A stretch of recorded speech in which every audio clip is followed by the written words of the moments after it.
Hey everybody, welcome back to Treehouse Sessions. This is just a quick introduction to this third edition that took place on Saturday, October 9th, 2021. It's about 2 hours and 15 minutes long.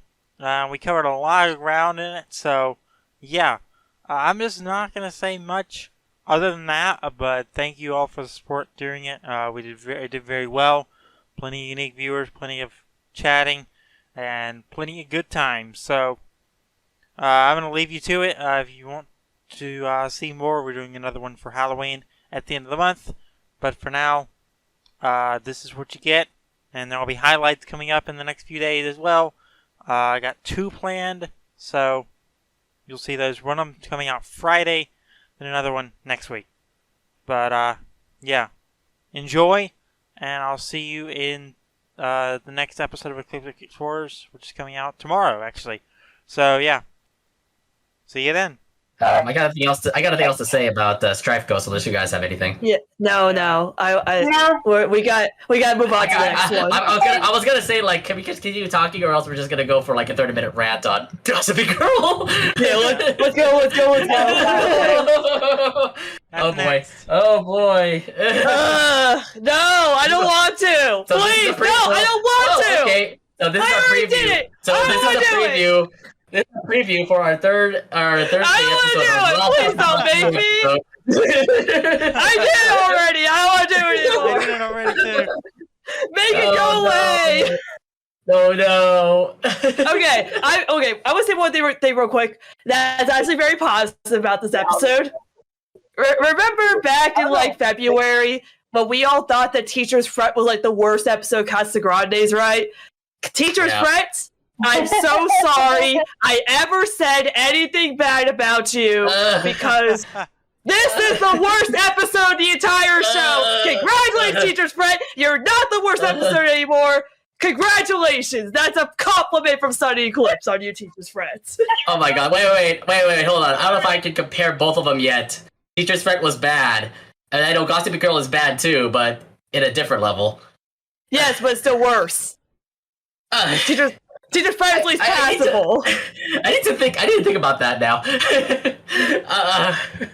How about bad cluck? Because Well, bad cluck is bad. Wait. Why would you bring that up? Because that was also bad too. Well, now we have like 3 episodes we have to compare. Like, bad cluck is bad in an enjoyable way. Like, it's funny how stupid it is. It's really funny though, like how bad it is. Like, at least that's like entertaining where you laugh at. There's no time I laugh in this episode. I feel no joy at all. I feel cringe. I feel disgrace. To say the least, I felt torture. Just the fact that everybody's secrets were revealed in this episode. I'm like, and some of the secrets are well, but she did put out her secret too, and that secret was questionable. It's so questionable. No, I think. I'm like, wait. No, you go. I'm sorry. No, you go. No, go ahead. Yeah, you go ahead. Okay, well, I was gonna say like the worst thing about this episode, besides like everything in this entire episode, is that is that it's the episode that ends season 2, like Vincent said in the chat. They decided to end the entire season with this episode. I think that's the worst crime. Why did they decide to end season 2 with this? You know? That's the thing I think is the worst part about it. Is like, it could have been literally any other episode, but this is like, why would you end season 2, which I think is really good, with this? You know? That's the worst crime of this episode, to me personally. Yeah. It was just, I don't know, like, I remember I came home from somewhere, I don't remember, and everybody was talking about, like, oh my god, this episode's horrible, and I was like, you know what? Like, I've kind of been waiting until they premiere over here to watch them, but I was like, you know what? I'm gonna do it just to see how bad. And I'm like, for me, like, it wasn't horrible, but I probably would not watch it again. And I did it. Like, even when it aired over here, I was like, you know what? Not gonna watch it again because I hate these kinds of plots where it's like everybody starts blaming each other and it just like starts all this drama. And I'm like, I understand that happens with kids all the time. Like, I lived through stuff like that. And I'm like, why do you want me to relive my childhood trauma through a cartoon? No. Yeah. That's kind of how it felt to me. I'm like, this reminded me of stuff like bad times in elementary school, and I don't want to go back. Yeah.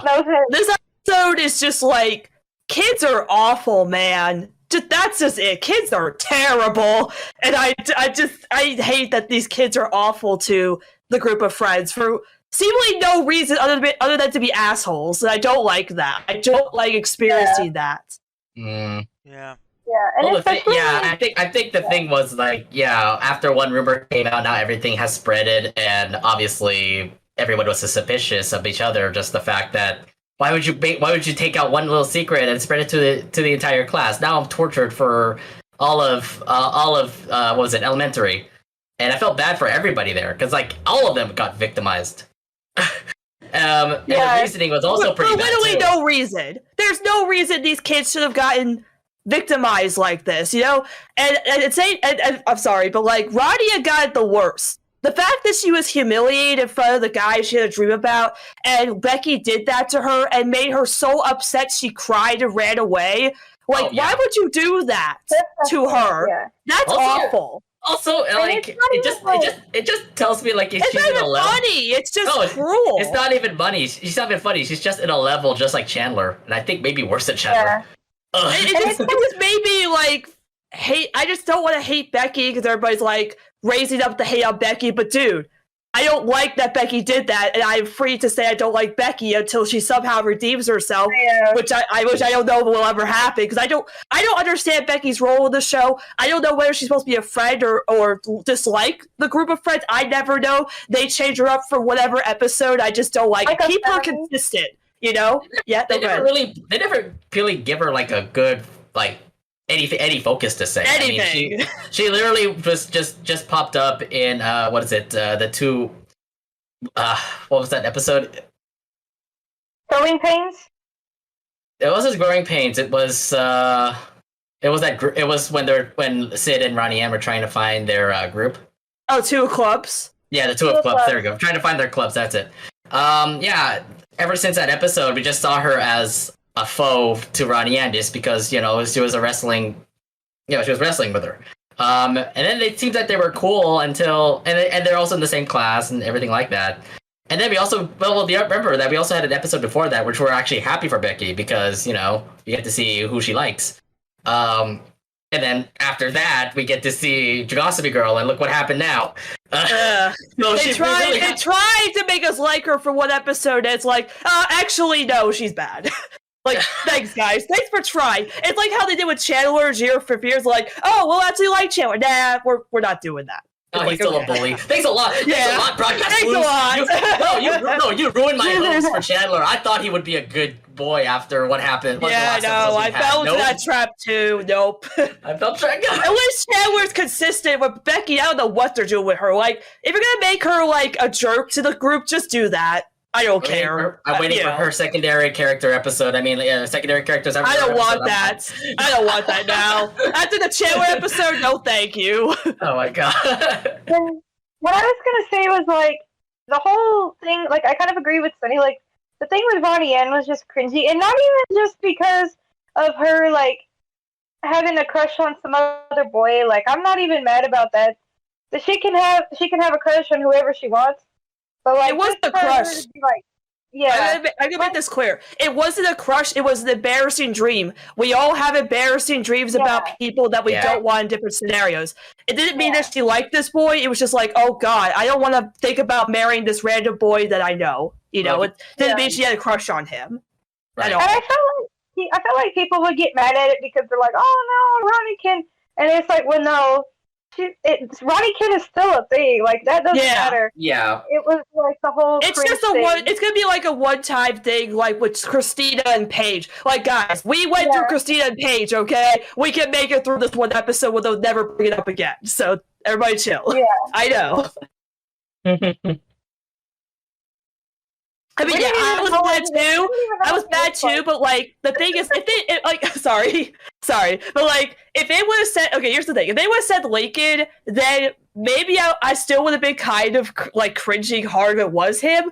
But I feel like the reason they didn't say him was because there's no way Becky could have brought him all the way to the stage to embarrass Ronnie Anne. Unless she would have got his number or something to call him up and tell her about a dream. But I don't think they would be able to make that work. So they just like threw it a throwaway and then it's gone. But the thing about it, it's like after that, it doesn't even come back up in the episode at all. It's like, oh, we're embarrassed. It's gone.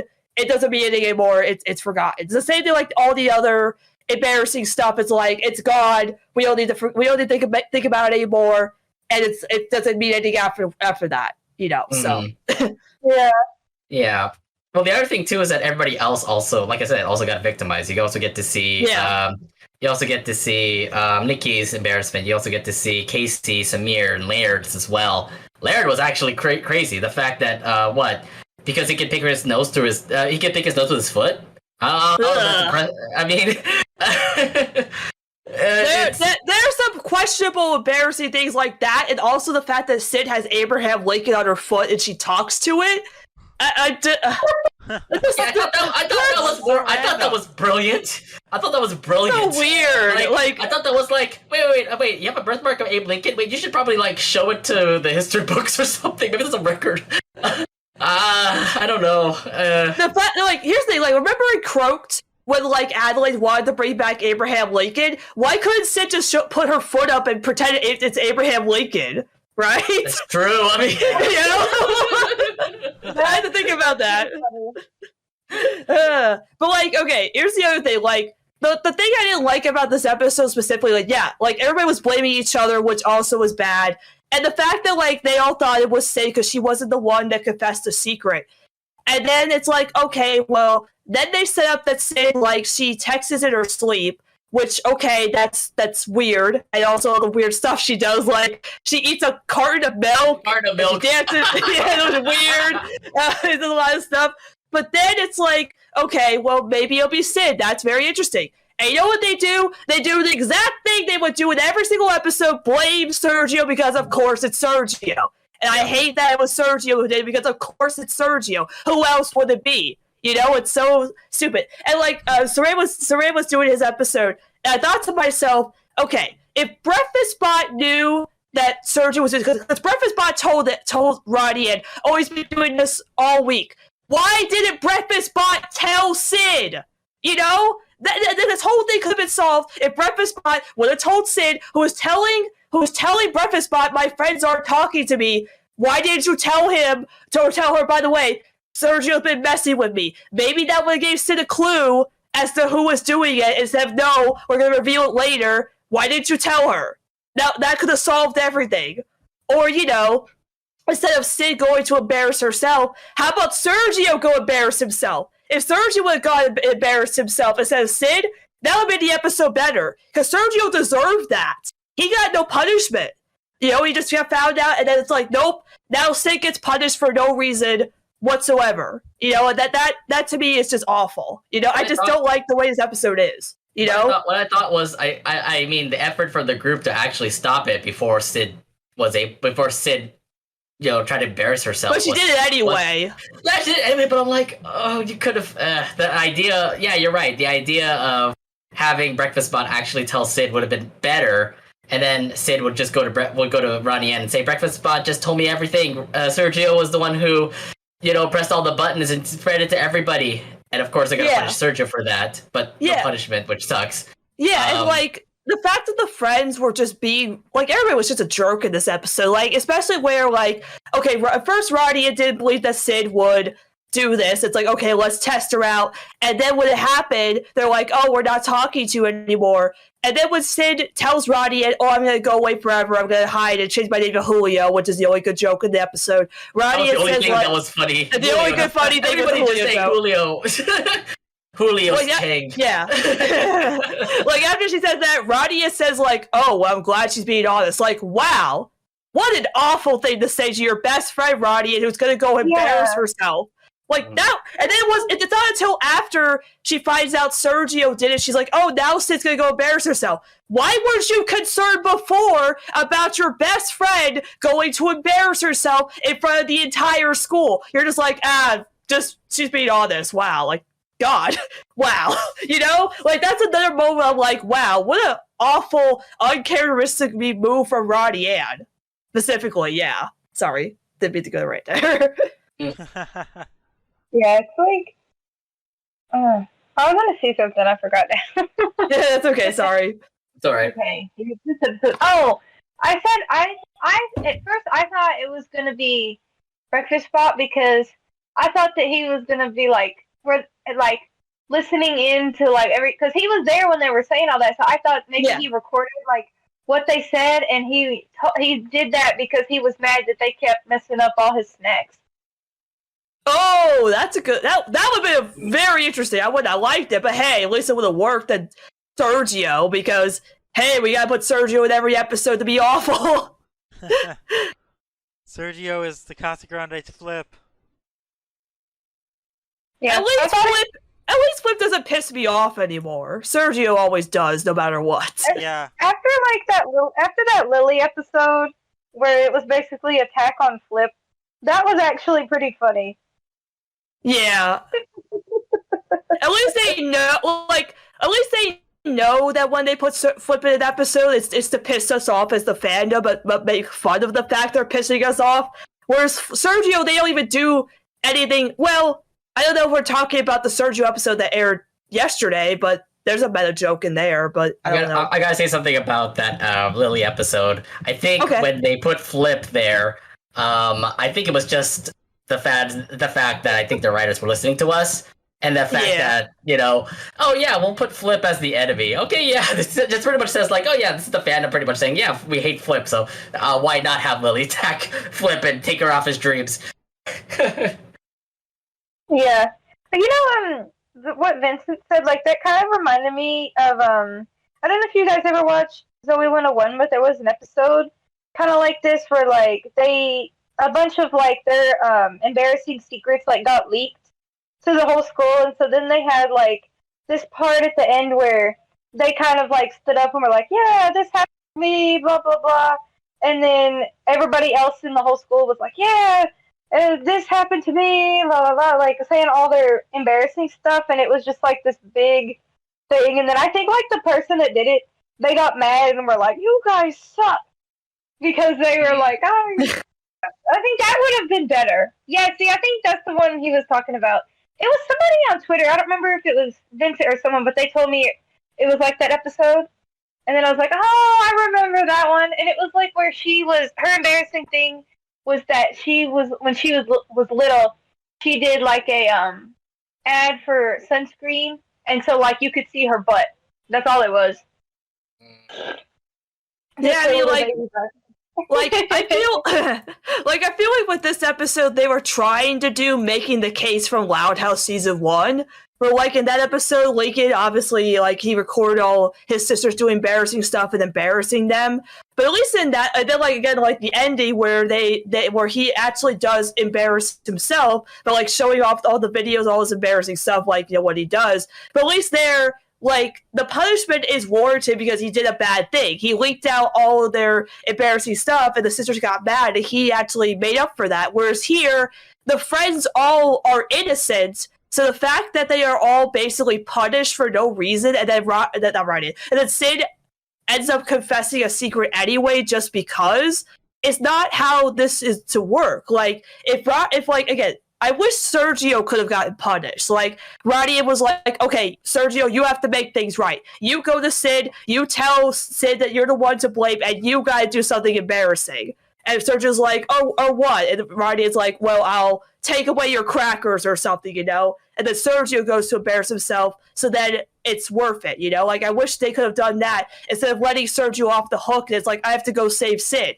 You should have brought Sergio and be Sid, this is the person who did it. Now Sergio, go do something embarrassing. That's how I could have wrote the episode. There's just so much in this episode that makes me angry on just the writing of the episode and how it just doesn't feel cohesive and it doesn't work. And it feels again, they're punishing the characters for no reason. There's no reason these guys should be embarrassed like this. Really, there's no reason. I don't get why, they did this. To me, it doesn't. Unless if they would have done something bad, then yes, their punishment is warranted. But them being embarrassed by the entire school, it doesn't make any sense to me. I don't know why they did this. You know, I just it's this episode. I think what's worse. I think what's worse. I think what's worse too is the fact that even if Sid said her most embarrassing thing, they even put more embarrassing things from Ronnie Anne, you know, Casey, Samir, Nikki, and Laird. They even like said more embarrassing things, and I'm like, that's the resolution here, just to get more embarrassed in school. Yeah, I mean, it was like Seren says podcast. The ending is wholesome, where the friends do stand up for Sid as like, oh, you know what's more embarrassing? Like Ronnie is like, oh, you know what's more embarrassing? I dance like this. And I'm like, no, Ronnie, and your embarrassing dream about marrying a boy was more embarrassing than you dancing like a bird for some reason, or like whatever everybody else was doing. Like I guess it was either, I think it was like Samir with the mayo and Laird with the blankie. It's like these aren't even as bad as what was happening the first time. So, you know, but it's like, okay, that at least is cute. But like, it doesn't make up for what is the most uncomfortable episode of both shows. I've never felt more uncomfortable by an episode of both shows ever. Like, there's so many episodes of like Loud House or even Casagrandes that I don't like. But I'd rather watch, I hate to say this, guys, it's gonna be like this. I'd rather watch No Such Luck, Brought on the Family, White Hair, Ruthless People, whatever other episode is bad, Ghosted, whatever episode is bad. Even teachers fret, okay. Even teachers fret. I would sit down and strap to a chair, my eyes open, watching teachers fret, then have to experience Gossipy Girl ever again. And see, honestly, like, even, like, No Such Luck was funnier than this episode. Exactly. It's even funny. There's nothing funny about this episode except the Julio joke.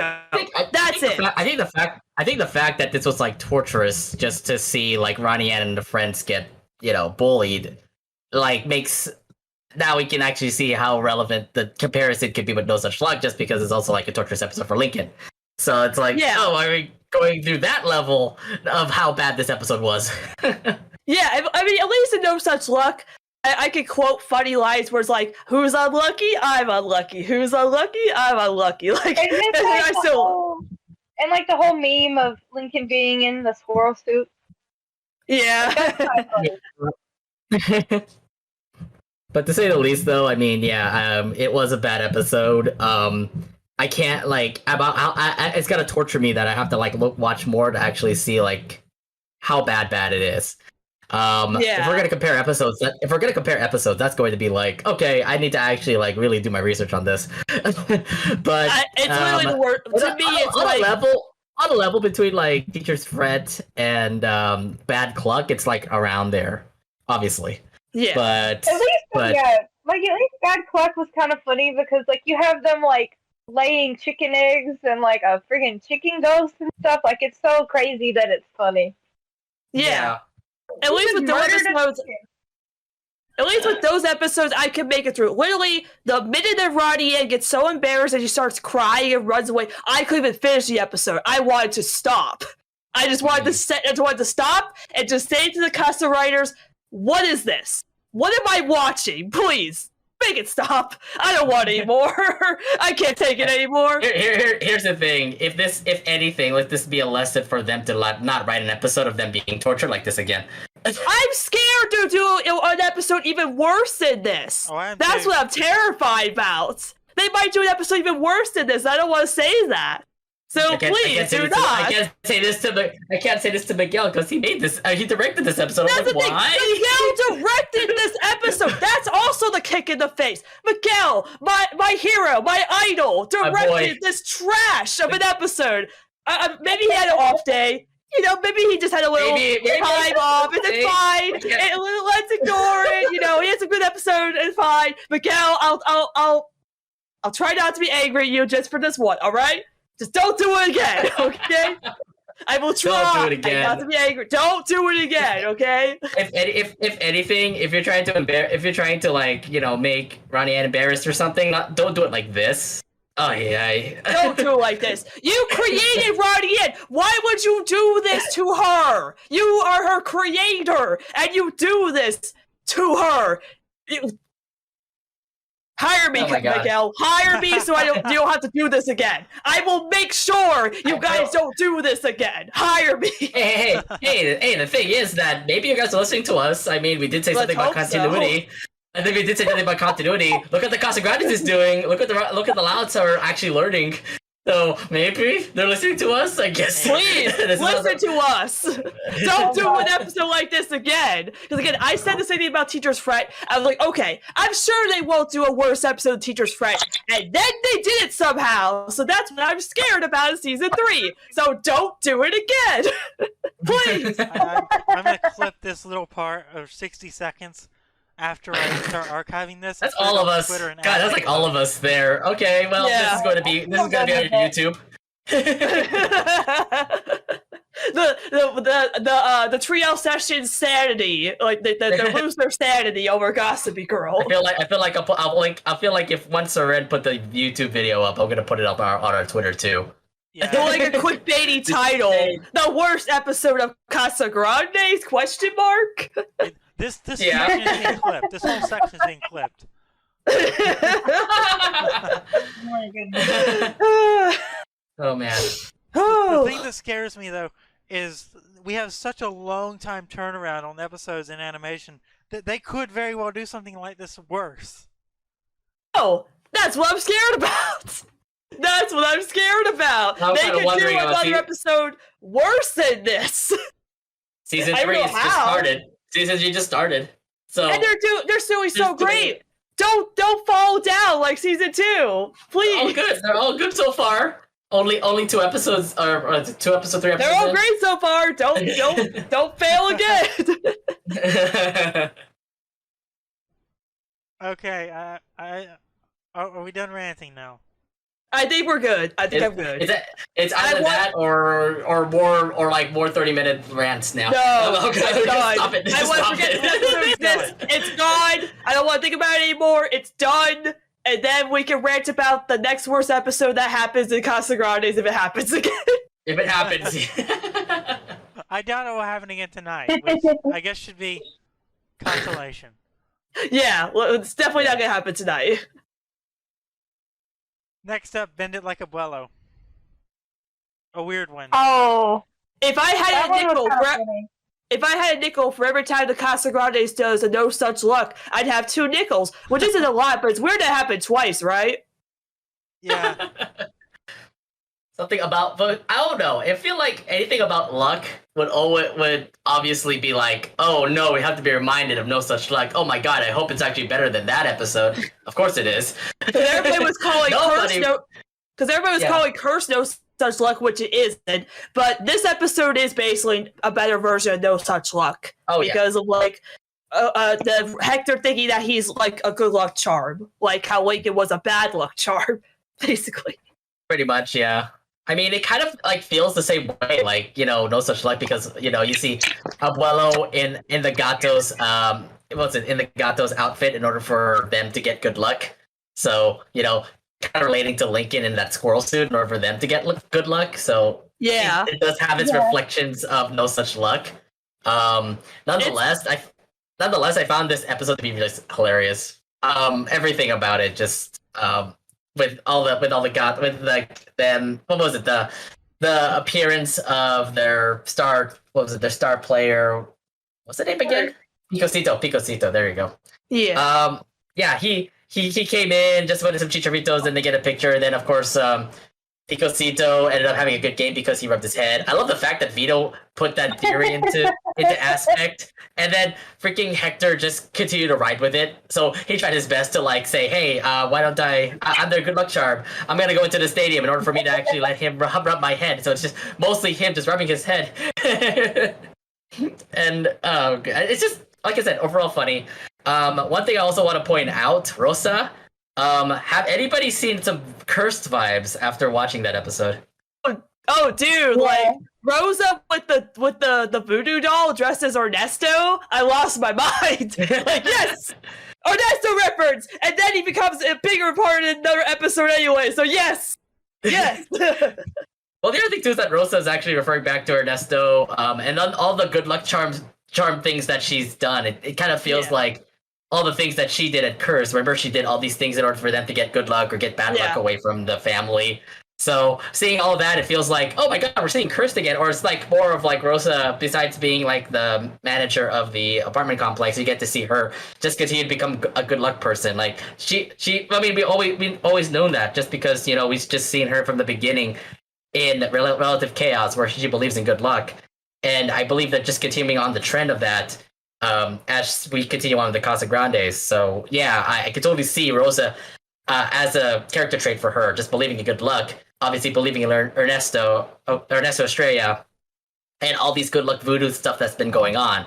So I thought that was a good callback for that. Rosa is absolutely awesome in that. Also, I don't know why she has a fear of gatos, but she's had that broom ready. I'm like, what? And those gatos coming out. I'm like, where? Yeah, and nonetheless, I would say, like I said, even the last sequence where Hector was trying, like, they figured out why they figured out why he was having good luck. It's because of the chones that Hector was wearing. Unfortunately, Carlos was wearing it. So in the end, they're trying their best to give Hector those chones, and throughout the whole thing, he ended up getting it. At the same time, he's trying to find Picosito in order for him to rub his head. So he's just going through all the field, going through all the referees, even going through a soccer ball. I never seen a referee actually get kicked out of the stadium because of a soccer ball. But it was just hilarious. I love the fact that after rubbing the head, he ended up winning. So to say the least, yeah, it was pretty much good luck and all that. Like I said, overall hilarious. This episode was just great. Not like I said, not would you say best episode, but it's just obviously comedy at its finest here, especially when you start off the third season like that. Mm-hmm. It was definitely a good episode to start season 3 because Hector doesn't really get a lot of episodes in the show. Like I've said before, but poor Carlos only has one episode to his name, so please give Carlos an episode. But yeah, no, starting off with an episode where a character has already gotten a bunch of episodes, it's like, oh, well, Hector's a big fan of this team, which, yeah, by the way, they're rooting for they're called the Gatos, right? So it's like, yeah, like was it like a panther, leopard, it's a cat? Cat. Gatos are cats. So yeah. You know what's funny though? They're cheering for a team called the Gatos, and yet they hate the gang of cats, which is ironic, right? Ironic, kind of right? Funny. I guess they have to be. I guess they have to be human in order for them to, you know, love the cats.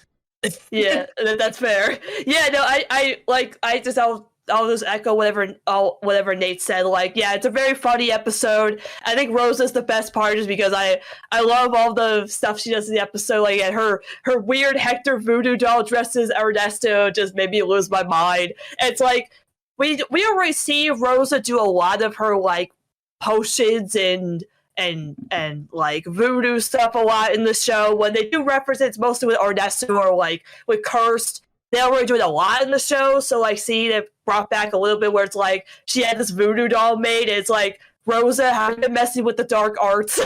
You know, it's like very interesting on Rosa's part. So yeah, no, I just think it's a pretty funny episode. I don't have a lot to say. She's like, yeah, it's very funny, and that's all I have to say. Yeah, I did find a slang word from this episode, porfis, which is like another way to say like thank you or please, por favor, porfis. Nice. I'm gonna be using that. One shout out I want to give out to the special guest who was Picosito, Efren Ramirez. I don't know if you remember him, but he was the actor who portrayed Pedro from Napoleon Dynamite. Oh, cool. Okay. Yeah. I never saw those movies, but I think I know who you're talking about. Yeah, Napoleon Dynamite was like a hit. Like, I love watching that movie.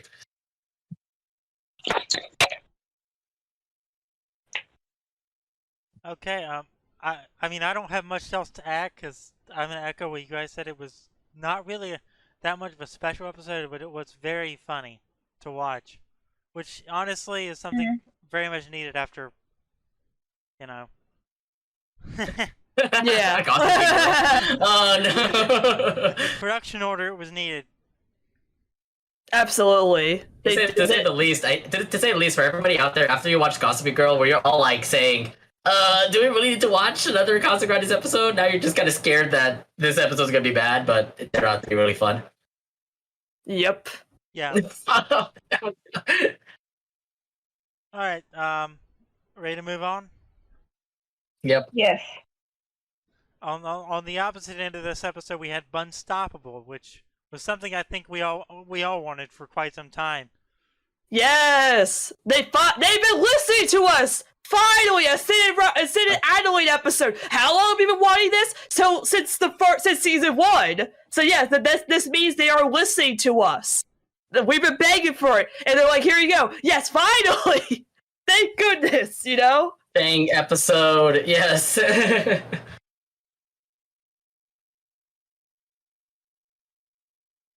They create time travel.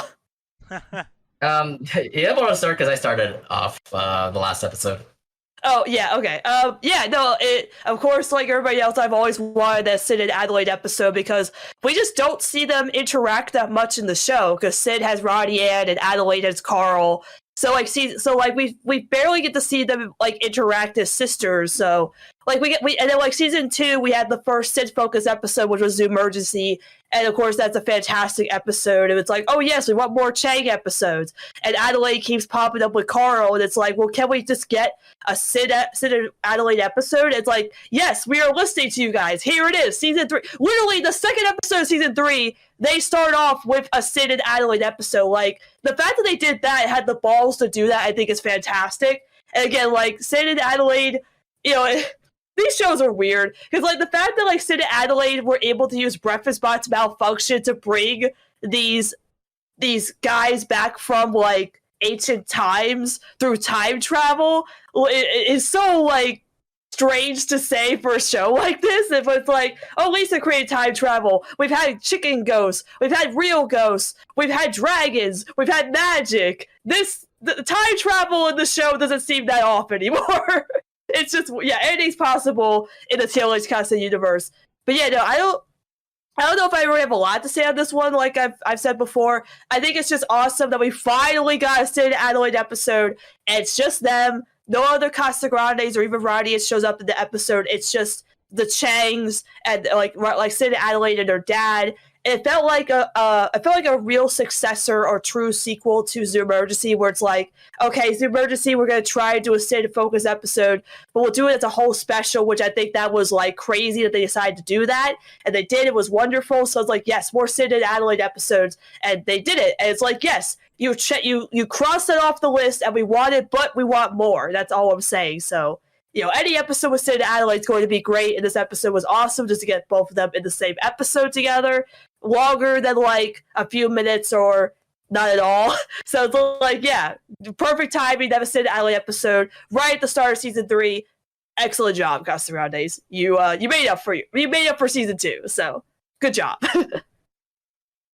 To say the least, though, I really do love the fact that, like I said, we're focusing on secondary characters like the Changs, and once with Zoomergency, that already was amazing. I mean, obviously, we wanted to see like the sisters have their episode, which we finally have, and like what Sunny said, we were begging for this, and thank God we have it. I think one thing I also want to point out, since we've been talking about the Mexican culture all around the Casagrandes, I love the fact that we actually have a little backstory of the Changs having like Chinese culture also being focused as well. So I really do like that little callback right there. Just seeing how the Changs were. Apparently, like this recipe has been going down for generations because it saved a village from bandits. I thought that was awesome to hear. But overall, it was kind of crazy, like how just pretty much like Sid's invention of them trying to rush things ended up opening a time rift, and I'm like, okay, I guess that works. But I kind of feel like when Sid and Adelaide actually had to face off against bandits, it's pretty much like them in the story. So I thought it was pretty cool. Like, oh, put them in the story, and they'll understand what this story about the Chang's goldfish bow is all about. So yeah, I love the fact that like Sid and Adelaide work together. It's just absolutely cute because they're both like awesome characters. I like the fact that Sid was trying to imply ideas too, like, oh, we'll give you other foods as well, like pizza, hot dogs, ice cream. And I love how they also collaborate together. Where like, say, Sid needed to they make the bow, Adelaide, need to use karate to face off against the bandits. By the way, call back to karate chops, FYI. Yeah. So again, continuity. They're doing it. Casa is the expert on that, as always. They're doing great with it. And of course they worked together. And then they ended up actually like pleasing those bandits, and then they went back into the time rift. They ended up saving the day by making 800 bows, and of course beating their rival. Apparently, Stanley has a rival in that fair. and yeah, nonetheless, it was a really awesome episode. It's definitely for an episode that talks about the Chang sisters. We need more of that, by the way. We need more of the Chang sisters. Yes. Yep.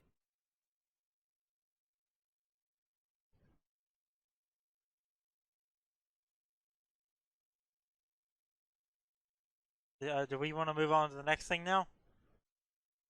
Have we all want to? Oh. No. Oh, sorry. I was switching my headphones.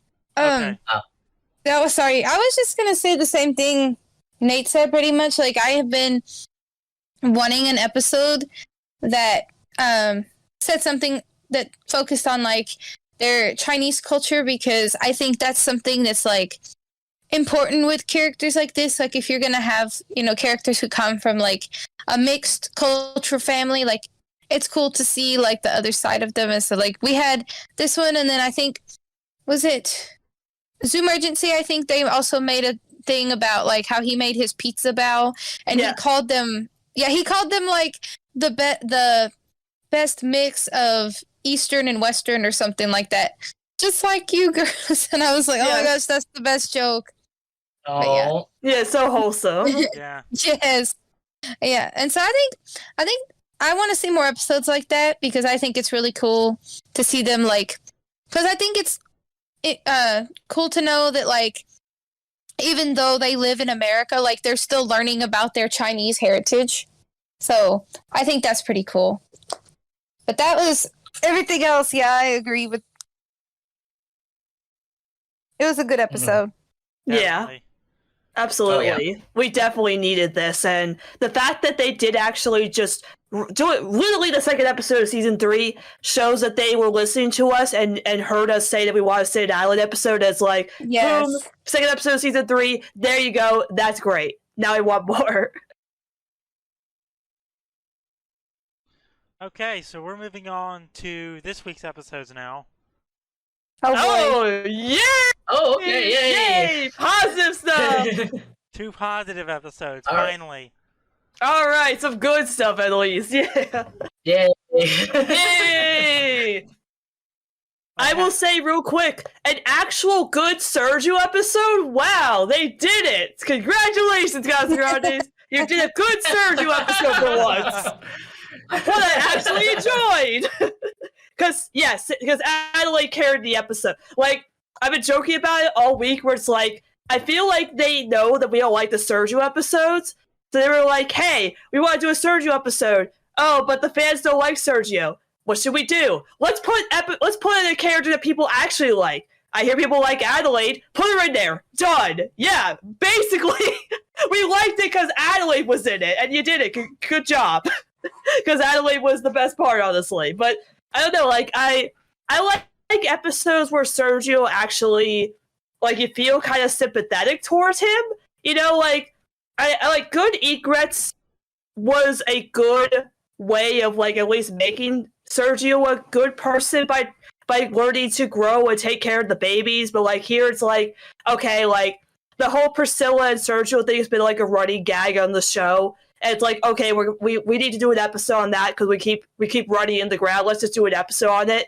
And it's like you see this episode, obviously, you get why Priscilla has broken up with Sergio multiple times. Basically, Sergio, he's like really the you see why Priscilla would break up with him, because, like, yeah, he's full of himself and stuff, but, you know, he did really try very hard to at least get her back and stuff, and Adelaide helped him out, which was really sweet, and again, it's always nice to see Carl and Adelaide together. I see that the show really is really pushing this relationship between Carl and Adelaide. It always seems like we get to see them together in multiple episodes, which I absolutely enjoy. For all the Carl H shippers out there, I do too. So it's nice to see that for a bit. And yeah, I don't know, like it's a good episode. It's like, wow, they actually made me care for Sergio for once, compared to a certain episode last season. Not the one I mentioned, I'd be like the last episode, Just Be Cool, which is like, wow, Sergio's a jerk, or Bad Club, like, wow, Sergio's a jerk. You know, it's like, okay, I actually like Sergio now. I know they're gonna screw it up again, but hey, at least for one episode, I'll give Sergio a pass this time, because I liked it as Adelaide was in it. So there you go. That you did good, Casagrandes. You did good. I mean, after all the Sergio episodes we've had, I would imagine like they got to something better than that. And I think something about his love with, we always see that, like his love for Priscilla. You always know that it's a toxic relationship. They always like fight each other or something like that. Or Priscilla's pretty much like knowing that Sergio hates. I mean, like she hates Sergio.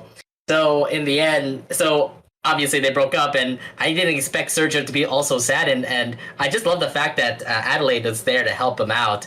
Even that whole sequence where remember that part where the parents came in and Sergio needed to obviously impress them. I thought that was like the most hilarious thing I've ever seen, just because Adelaide is trying her best, and after all the fairy tale books that she's reading, she just uses that on Sergio. So Sergio's looking like a prince. Talking to the parents like that, and then it kind of sucks. It kind of stinks considering that the monkey was pretty much like ruining the whole party for Adelaide. So I'm sorry for Adelaide. She was just like she's trying her best to let Sergio be like the knight in shining armor that Priscilla wanted, but in the end, I love the fact that I love throughout the whole entire thing. Like Priscilla's crying because of what Adelaide's saying. Adelaide's obviously distracted. And then Sergio just continues to say whatever Adelaide says. So it's like, oh my god, this is all a huge misunderstanding. And I thought it was just thought all the lines that Sergio pops up was just corny. So, it's so good. I love when the dad asks, like, are you gonna marry my daughter? Well, I did. Oh my god, that was so oh my god. And then I love the answer too, because it was Adelaide who's gonna say it, but then again she was distracted by a monkey, so at the end she was like, and then you get to see Sergio say, no, I don't like her, and then obviously Priscilla cries, and then the mom and dad always get angry at Sergio. Oh god, it was all amazing. I'm surprised that like Sergio hadn't met her parents prior, because like it seemed like him and Priscilla have been together for a while, and she keeps breaking up and getting back together with him. Like, did she not tell her parents she was dating him? That's so weird. Right. But yeah, like I said, that part was hilarious. The other thing too is that even if Sergio broke up with Priscilla, apparently Sergio was still dating other birds. Do you remember the time where she was dating an eagle? He was dating an owl. Mm-hmm. I like the owl part where she like, hey, I'm telling you again, it's Ronnie Anne, and she just goes, who? That was uncharacteristically wholesome of Sergio to just like introduce his family to a first date. Like that is not Sergio to me, but I'm like, oh. He actually kind of cares about his family, where it's like, for the last time, this is Ronnie Anne, and pulls up a stock photo of Ronnie Anne. It's like, oh, he's actually that's really cute that he's introducing his family to all his dates. I think that's uncharacteristically wholesome of Sergio. Yeah. And oh god, it's Seren. But yeah, I mean, that's much more I can say. I just love Adelaide's like involvement with Sergio's love life, and just Sergio begging for like, hey, can you help me please? And that gif, I was like, okay, I don't know if I can actually like forgive you, but I have to actually help you. Anyways, yeah, that's all I can say for this episode. I liked how the one thing that I liked was that I want to point out was how like when Adelaide was playing with the dolls and she was said something about them getting married, and then Carl was like, no, they can't get married. They hate each other. And I'm like, I love that because it's. He said they can't get married because they hate each other. I love that. Adelaide is an LGBT ally. That's good on her. Yeah. Representation. She's like, There you go. She's like, do you take him to be your husband? It's like, yes, they're husbands now. Yes, she's any shipper. It was mainly Carl's delivery that made that so funny. Yeah. Yeah. They hate each other. He's like, they get married. They're mortal enemies. Carl hasn't realized the rivals to lovers trope yet. Yeah, not yet. He's too young. He's too young for that, guys. Well, I mean, him and Adelaide are in some sort of trope. The rivals to lovers trope, or the frenemies to lovers trope. Yeah. I must say though, all the moments with Carl and Adelaide though, it's just very sweet. Just like they're playing with figures. Yeah, they're so cute. It's cute together. It was cute. Yeah.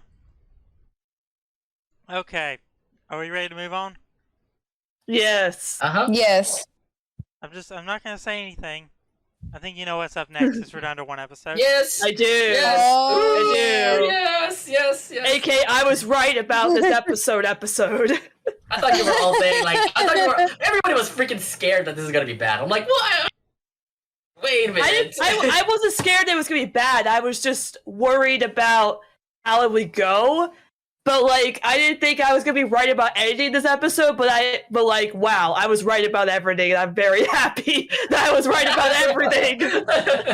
Like, oh my god, like I thought, like, oh, there's no way they're gonna reference Horoscope. No way. Then the beginning of the episode is just they took the script of Horoscope, they crossed off Ronnie Anne's name and put Maria.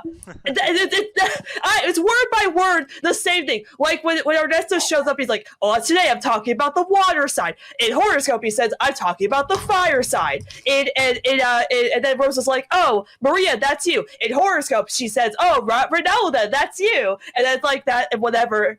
And then then Maria says, "Oh, I don't believe in that Ernesto stuff." And in Horoscope, Ronnie Anne says, "Oh, I don't really care for horoscopes." It's like you just took the script of Horoscope and crossed it off and just rewrote it. And it's like, there's my Horoscope shout out. Thank you, Casagrandes.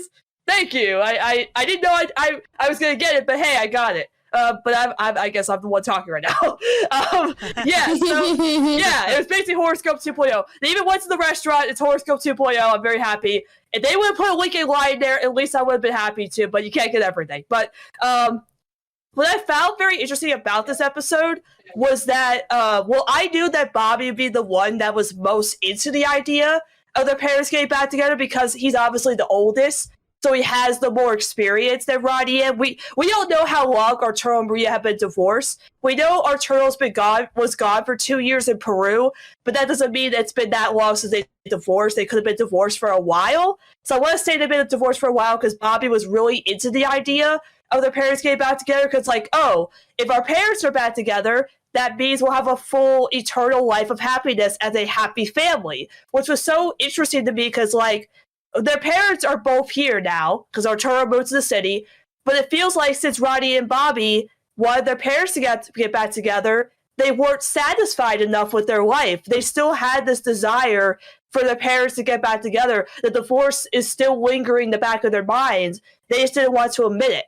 And especially with Ronnie Anne, I didn't really, at first I was her believing Ernesto's prediction because she was in the exact same situation 2 seasons ago where she didn't believe that she would find love, and then when she thought Lincoln was in love with her, she was having a huge panic attack and worried about messing up the relationship and then what happened. So now she's like, "Oh, I'm gonna go along with this, set up my parents as matchmakers." So wow, she really turned on a dime on that. But I understand because it's her parents, so maybe she's also had this belief that her parents could get back together. So obviously I knew at the end of the episode the parents wouldn't get back together because the moral of the episode is that just because Maria and Arturo are divorced, it doesn't mean that the family is broken up or it still can't be a family because no matter what, even if your parents are divorced, like Maria and Arturo still get along.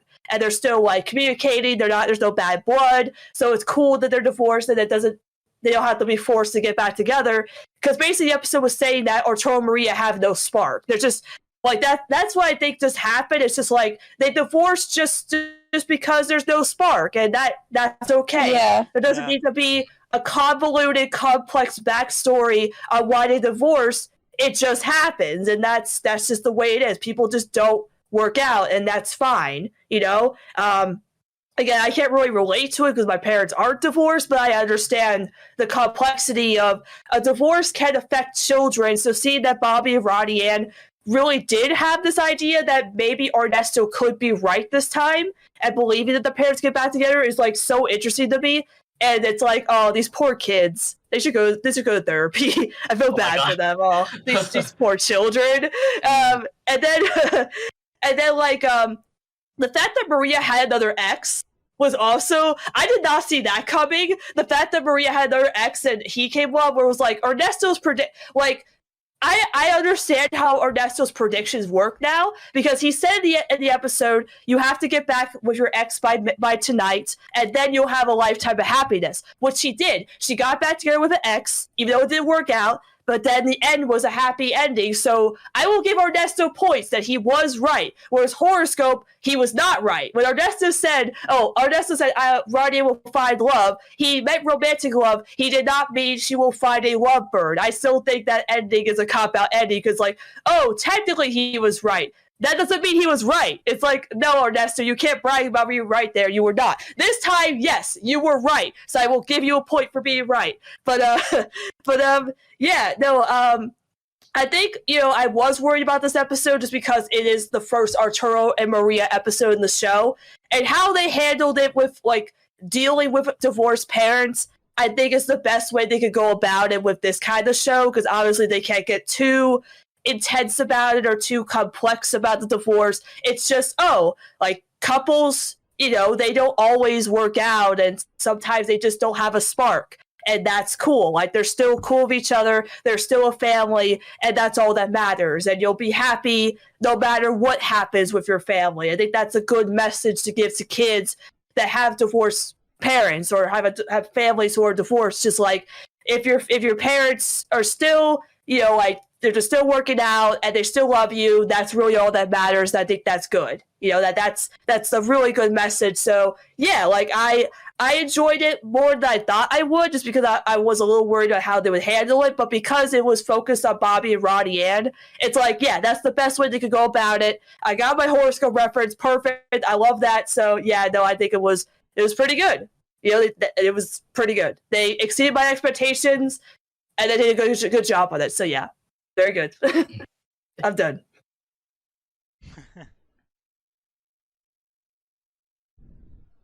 I think the best thing about this episode is just because it was a Bobby and Ronnie Anne episode compared to what we thought was going to be a Maria and Arturo episode. So I was just happy the fact that we're having another Bobby and Ronnie Anne episode, which we never had since Guilt Trip.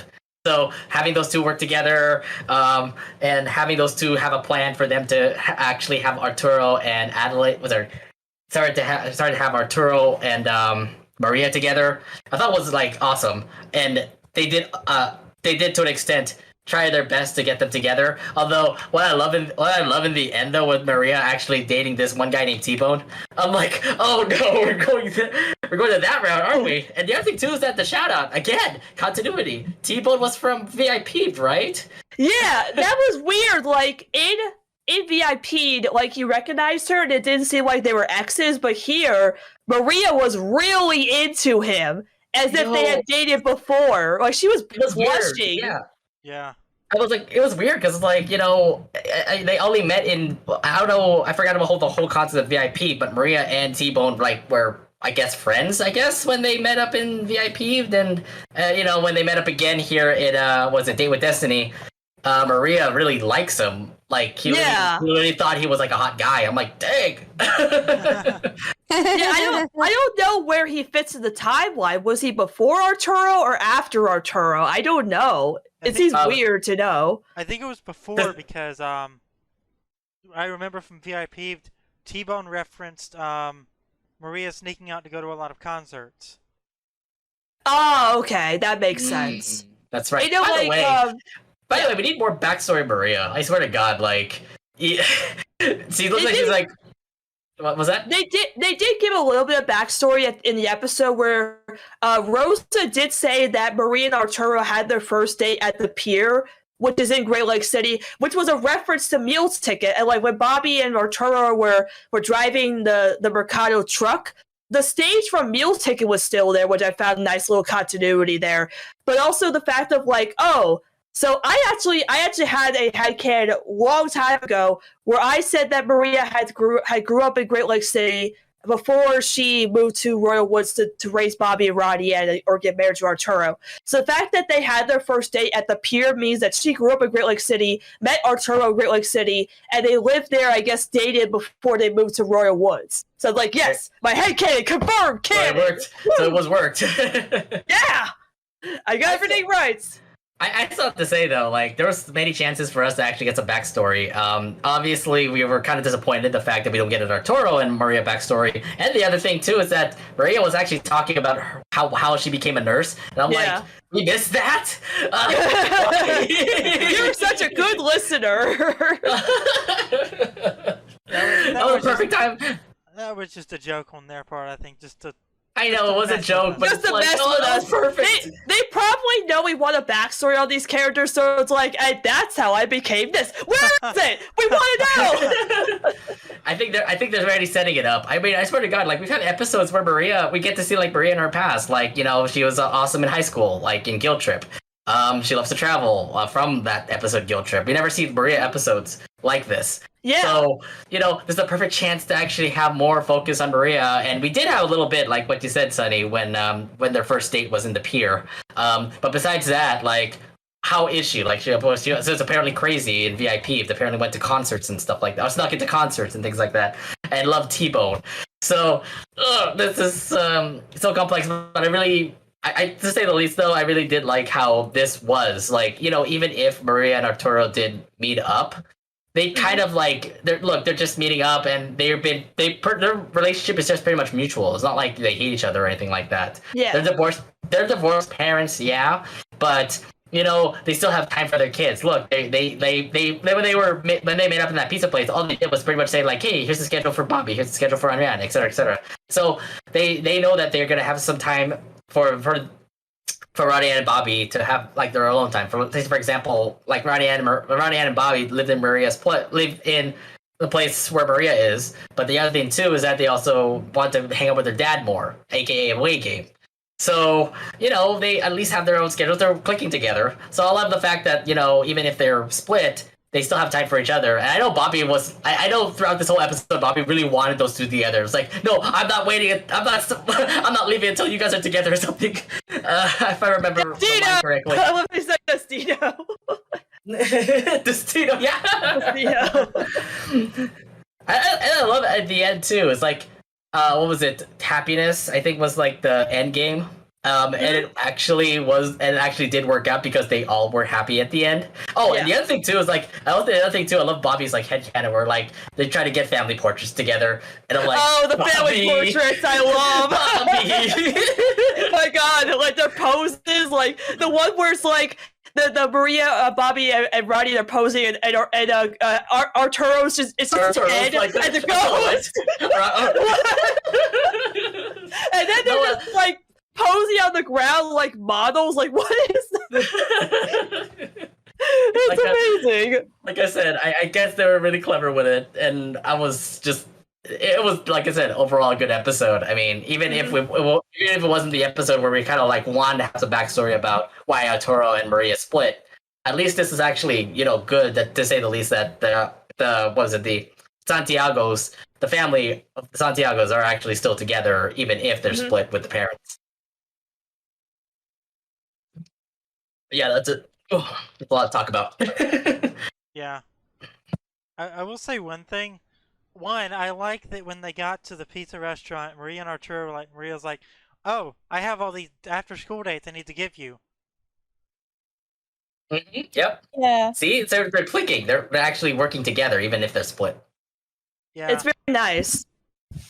I was gonna say, I thought you were gonna mention, like, after T-Bone leaves Maria, like, she makes this comment where it's like, oh man, like, why can't I just have a normal relationship? And that was very interesting to me that Maria said that, because, like, Arturo's like the most normal guy ever, and yet you two didn't work out. You know, It's very strange. I feel like they had a crazy past.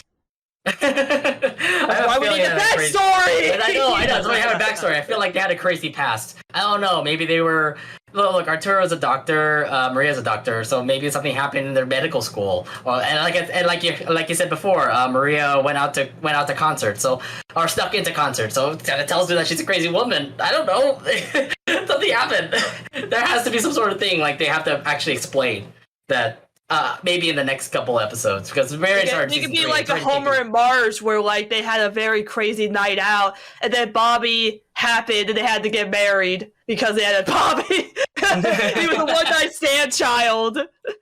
I remember, like, I think it was Nat. I think you had that headcanon where Lori was like a one-night stand child because she's 18, right? Yeah. Yeah, I did. Oh man. But it was like, but now, of course, we know that like they were married when they had her. But then, like, I could see that with Bobby too. That would be kind of funny. Oh man. What happens in medical school stays in medical school. Yeah. Oh yeah, Omid mentioned it. Oh yeah, the teacher's friend reference when Maria was like, "Oh, I'm on a date," and Arturo was like, "Been there." Again, Casagrandes love their continuity, man. They know how to do continuity correct. See? So like, they were reminders. We know that continuity. I think they're listening to us. They're listening to us. Yeah, the fact that they remembered Arturo dated Ronnie Anne's teacher at one point. Again, they're very good at their continuity. Well, I thought that episode though. Oh my god. I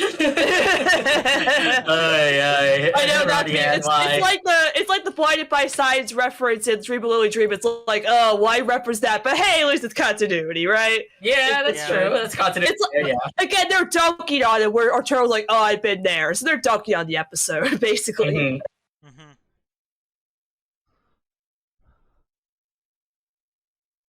Okay, are we ready to move on? Yeah. Yes. Okay. Yeah. So we're moving on to the general discussion thing of any other show, really. That's the last thing I have for tonight. I'm combining everything else into one thing because that kind of makes sense to do.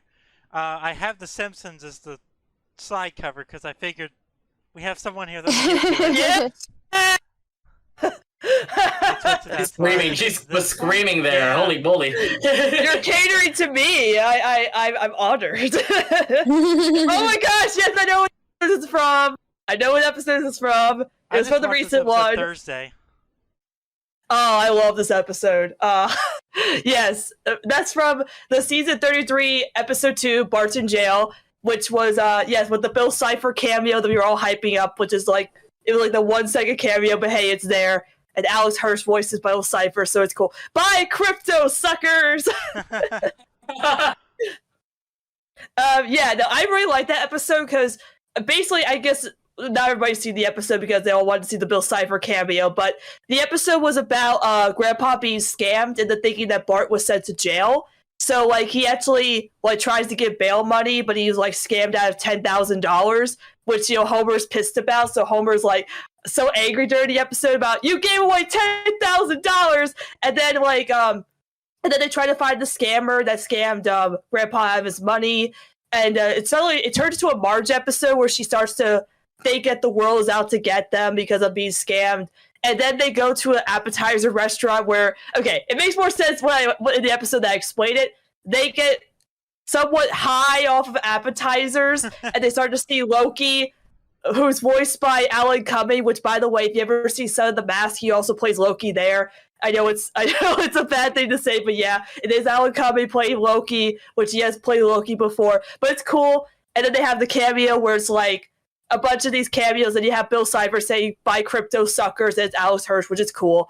And then at the end of the episode, Marge thinks that there's this lady that wants $20, And Marge is like, I trust that you'll give me $20 back, which obviously no, because she's gonna be scammed out of her money. But then she gets money back anyway, and she's very happy because like, oh, maybe there's some good in this world that people won't scam you out of your money. And it was actually Grandpa who gave her the money. Was like, oh, I'll just do that just to have them believe in something. But I thought was really nice. So I actually really liked it better than the season 33 premiere. Even though I was really excited about the season 33 premiere because it was a musical episode. I love musical episodes. I like this one better just because like it had a whole message about scamming and the fact that it's like, well, sadly we just can't stop people from scamming us. You know, we're gonna get scam calls. We're gonna get those weird emails, those weird text messages, and that's just the way it is. You know, you just kind of have to accept it. You know, so that's just the way it is. Yeah, it's a weird message, but it's like, hey, yeah, you kind of have to deal with it. That's just how it works. So yeah, no, I really liked it. And then and tomorrow is the next Treehouse of Horror episode. Treehouse of Horror 32, which is going to have 5 segments instead of 3 this time, and they're going to do a Parasite parody, and they're going to do a oh my gosh, what was the other parody? Oh my god, they're going to do Parasite, they're going to do Bambi, they're going to do Nightmare on Elm Street, which they've done before, but it's a different parody. They're going to do like one with trees. They're going to do one where it's like it's a Bart one where like a guy narrates about Bart doing stuff. Oh, the other one is what's the other parody? Oh, it's The Ring. It's where like Lisa has to investigate these TikTok videos that are gonna kill up all the kids. Very strange. Yeah. Yeah. Yeah, the Parasite parody looks really cool. I've never seen Parasite, but what my friends told me about it, it looks like they're doing like an exact copy of it, where it's like Bart gets a job for Rainier Wolfcastle, where he becomes like a tutor, and he gets his whole family to get jobs at his mansion, and they kind of live there, but then they find out other people are living there and are going to kill them. So yeah, I've never seen it, but I'm sure it'll be fun just to see it. So yeah, I'm pretty excited for the next Treehouse of Horror. It's going to be pretty cool. So check it out tomorrow at 8 p.m. Eastern Standard Time if you have cable. And if you don't have cable, you could just watch it on like Hulu the next day. So I highly recommend. I was watching on Hulu the next day. I forget it's on. I never miss it now. I guess on the topic of have anyone here seen that Big City Greens episode from this morning? Yes, I did. Oh my god, that episode scarred me. Dude, how can I explain about that? Oh my god. Was it really like? Was it creepy? Yes. It was. Well, it was. I mean, like, how to get through this? Just because the episode just all begins with like, yeah, the pumpkins ended up. Well, Bill Green's pumpkins were not really growing well. So what happened was when they took a visit to Big Tech, aka I always call Gwendolyn Zapp pretty much female Elon Musk. Because yeah, she's rich, goes to Mars, she has spaceships, and she even like got an alien substance. I find it so creepy, like the fact that like, you know, Gwendolyn Zapp doesn't even care. So she literally like had a lot of people die in Mars and pretty much took the sample and brought it back to Earth. I'm like, what? So how dark was that? Okay, anyways, yeah, so what happened was that Gwendolyn ended up picking up the sample. Tilly ended up actually getting the sample and actually brought it back into the house. And of course, it's an alien sample. You don't know what's going to happen. So when she actually placed it to pumpkins, they turned out to be aliens. And holy crap, those aliens are absolutely creepy. Yes. They possess people. To the point where they could be like they could like possess. I love the fact though, like it kind of felt alien like, right? Like it kind of felt like Alien the movie. Like they possess other people, and at the same time, like it all came into like one mother of the alien, or the pumpkin alien in this case. Just everything around it. It's like, oh my god, is this alien thing going to like rule over Big City, or is all of this going to become crazy? Nonetheless, though, I love the whole action scene where they're trying to save everybody. So like you get to see Tilly, Cricket, and Remy trying to save everybody. I like the fact that he saved Vasquez, because Vasquez was also in trauma, just saying like, what is real, what is a joke. And then it's all real now, so now he's all over the place, just pretty much punching pumpkins in order for him to save everybody. But by the way, like being scarred, meaning like you didn't expect this to happen, Seren. Like you didn't expect like all this to all come to your face. Well, it's partially that, and because I've had this was years ago, and I just haven't forgotten it. I played on a modded Minecraft server with some friends, and there was a mod in there that added a tons of different hostile mobs to the game. One of them was pumpkins that were stationary. Then you walked up to them, they turned into spiders. Oh. So I already had some sort of anxiety to them, and this episode I told my friends that were in that server about it after I watched it, and they're like, "Why does this exist?" So it gets you traumatized. Yeah, yeah, very much so. Dude, just the fact that in the end too, like it was about to be like, oh, all the pumpkins are going to take over all a big city. I'm like, oh no. And then at the end though, where Tilly just saves everybody. Oh, of course, like Tilly caused a problem. Tilly had to save everybody, and of course, she had to bring everybody along with them. She had to obviously get her resources in order for it to finish, and that's why you had like Bill trying to. Oh well, you had Cricket pretty much playing to pretend dead. And then Tilly pretty much using a lawnmower to kill the mother pumpkin, which ended up saving the entire big city. And yeah, that was pretty much the whole entire story. Nonetheless, watching that for like 25 minutes, I'm like, holy crap, I'm like on the edge of my seat. I was like hoping they don't do a stupid cop out, but at the end it was like, okay, everything is actually all good. And everything all played out perfectly. So yeah, it was a great episode. It kind of sucks because like we don't have another season 3 episode until the early 2022. But for a Halloween episode, for a Halloween episode like this to pop up, I'm really happy that they started off with something like this. Yeah, they had to give you guys something to hold you off until then. Yeah. That's exactly what Amphibia did last year, where they kind of started season 2, but then they gave the Halloween episode, and then they stopped for a while. Right. Yeah, they did that with Miraculous too, because we had like the New York special, and then we didn't get season 4 until earlier this year. So what is up with shows and doing that? Like, give us something. Here, take it. Good, excellent. They gone for a while. Now shut and I up know for a that, while. like, yeah, I think, like, I guess COVID does have something to do with it because, of course, like, they were working from home for a long time. But now they're back in the studio doing stuff, so I guess it's, like, mostly normal. Like, I think there's some of the voice actors are still doing stuff from their home, but, like, that's better. That's different than, like, the animation and stuff. Yeah. Right. People can scream into the void in their closets at home. No big deal. Yeah. I remember, speaking of voice actors, you guys probably know who Bryce Papenbrook is. Yes. He was talking about how, before he got his booth, he had to do it in his closet because, like, he has kids and stuff. And he said that his neighbors were actually concerned because they heard him screaming in his closet all the time. Oh, geez.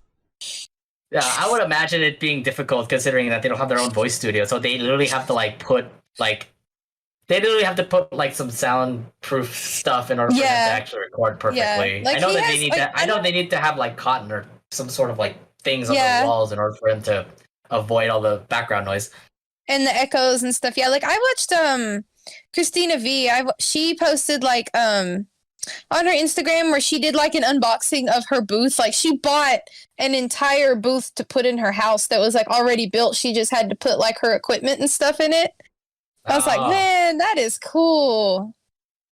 Yeah.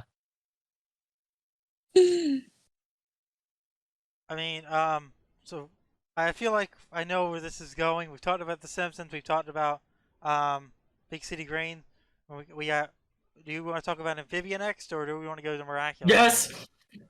Or well, I don't know. I mean, we could. I mean, Amphibia. Since me and Nate already went, let Nat go first. Okay. Go after. Yeah, so yeah. we can talk about Okay. Miraculous. Yeah, I was trying to think of what episodes to talk about because the last one we had, it was okay. Like, it was kind of like one of the more disappointing episodes. But then I watched it again and I was like, you know what? It's actually not that bad. So like the last episode we had, I don't even remember what day it was. I think it was September 28th, I think. Anyway, something like that. And so so the last episode we had was basically Marinette was babysitting she was babysitting Manon, which is she's like the daughter of the news lady. So like, and I think her mom Marinette's mom is friends with her, so she babysits her daughter all the time. And then she had to babysit Alya's sisters, who are twins, and then Nino's little brother, so they could go on a date. So she's got 4 or 5-year-olds in her house with all of her Kwamis and stuff. And oh gosh, it was a mess. But anyway, so then she's babysitting and she gets a call from Adrian out of nowhere. And it's like, oh my God, Adrian never calls Marinette. That was like such a big thing. And then he's like, oh, I'm doing this photo shoot. And he's like, they have him dressed up as an angel. And like one of his wings broke off. So like, he was like, oh, I didn't, nobody else here said they could fix it. So I figured I would call you because you're good at sewing and stuff. And she's like, oh my God, I need to go see Adrian. But then she has all these little kids, so she can't. So what does she do? She leaves them with her grandpa. Her grandpa, who is like, I wouldn't say he's mean, but he's very old-fashioned. Let's just say that. So, like, basically the episode was about him, like, he gets akumatized because he's like, oh, everything is too complicated. I don't understand anything. So he's like, his power is to simplify stuff, which is like, okay, kind of, like, it's kind of, I was going to say, like, it's kind of ironic because it was kind of a bit hard to understand, but then it's like, oh, okay, once you see it. So, like, basically, he makes everybody, like, think simpler, and so it affects everyone. It hits everybody in the whole city, even Shadow Moth, which was pretty funny because he was just like, oh, he was, don't do that or I'll take away your powers. And he's like, but I'm making it easier to get the miraculous. And then he was like, okay, do whatever. So, like, at this point, like, all the characters are just kind of acting like little kids. And it's pretty funny. So, it's pretty funny because then, like, even Marinette and Adrian get affected by it. So then, like, when they become Ladybug and Cat Noir, they're like, oh, this is too much work. I don't want to fight this guy.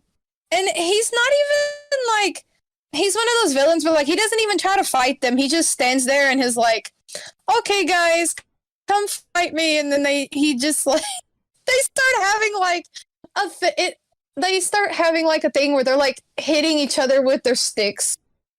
And, oh my God, it was so funny. But the part about it that kind of, like, frustrated me was at the end where, like, Marinette was like, oh, I'm going to tell Adrian that I like him, which is, of course, something that she tries to do all the time. And she was like, no, I can't do it. It's too hard. And so then she was just like, oh, okay, I'll try it again next time. And I'm like, Marinette, you do this to yourself all the time. And it made me so frustrated. I was like, you know what? I'm not dealing with this show no more. But, you know, of course, yeah, I was like, oh my God, they do this to her all the time. But after rewatching it, I was like, you know what? Okay, it is pretty funny. You know, the characters kind of act like kids and doing crazy stuff, especially when the villain gets hit by it. It's pretty funny because I don't know. It's because, like, there's another episode where Hawkmoth, like, he just gets he akumatizes a baby in this one episode, and it's pretty funny where he's just like, no, like, throwing a fit like a child. I don't know why, but it's hilarious. But Meredith did learn a good lesson, and that was that she makes things way too complicated when it comes to talking to Adrian. So I'm like, maybe this will stick. Maybe she will actually do it this season. I hope. That was episode, what? 19 out of 26. So maybe she will. I hope so. Like, please, Dragon Titan. Hakamoto. Yeah, that one was funny, but yeah, that episode. And then, like, as for news and stuff, oh my goodness, yesterday when I woke up, somebody had posted, or like one of the channels had posted the rest of the season 4 titles. And I was like, oh my goodness. I'm excited to see what they're going to be about, because this season we also have the big 100th episode, and apparently something crazy is going to happen in that one. So I'm excited for that. And then just like, yeah, and anybody else like, we'll see, what's something else that's crazy. Oh yeah. So something else crazy happened the other day. It doesn't really have to do with the show. It's more of like, I guess it does, but it's also like a fandom thing. So there's like this one channel that releases trailers every now and then. It's like the channel that Brazil has that airs Miraculous. Well, anyway, I went on Twitter to see if they had posted anything, because I was like, oh, I haven't been on there today. I don't know what's going on. I search up the channel, and all I see is someone posting like stuff about season 5 and the movie. And I was like, where in the world did that come from? And so I was like, what is this? And apparently nobody else had seen it. And it had been up for like 7 hours at that point. And I'm like, what in the what? So I kind of quote retweeted some of the stuff. And then and you know, like, I have a lot of people who watch Miraculous that follow me. So like they saw my stuff. And so it started spreading with everybody. And then I get a message from someone saying, hey, did you know that we weren't actually supposed to see that stuff? Someone hacked into their website and posted it. And I was like, oh, snap. And I just let everyone spread that everywhere. Oh, my God. Oh. And, yeah. Oh. And yes. And what's crazy is that is the third time in the last couple of months that there has been stuff leaked about Miraculous. And I'm like, the first time, what was the first time? I don't even remember what the first time was. But the second time was the Jeremy Zag, who's like, he's the one that owns the company that owns Miraculous. His brother posted this video online that had unreleased footage from the movie in it. And everybody saw that. And then they were like, oh, you weren't supposed to see that. And I'm like, but it was in a public video that he posted online. And then they were like, oh, can you guys delete it? You weren't supposed to see that. And I'm like, oh my God. Again? Yeah, I don't remember what the first time was, but there was something else that got posted. And they were like, oh, you guys weren't supposed to see that. Oh, I know what it was.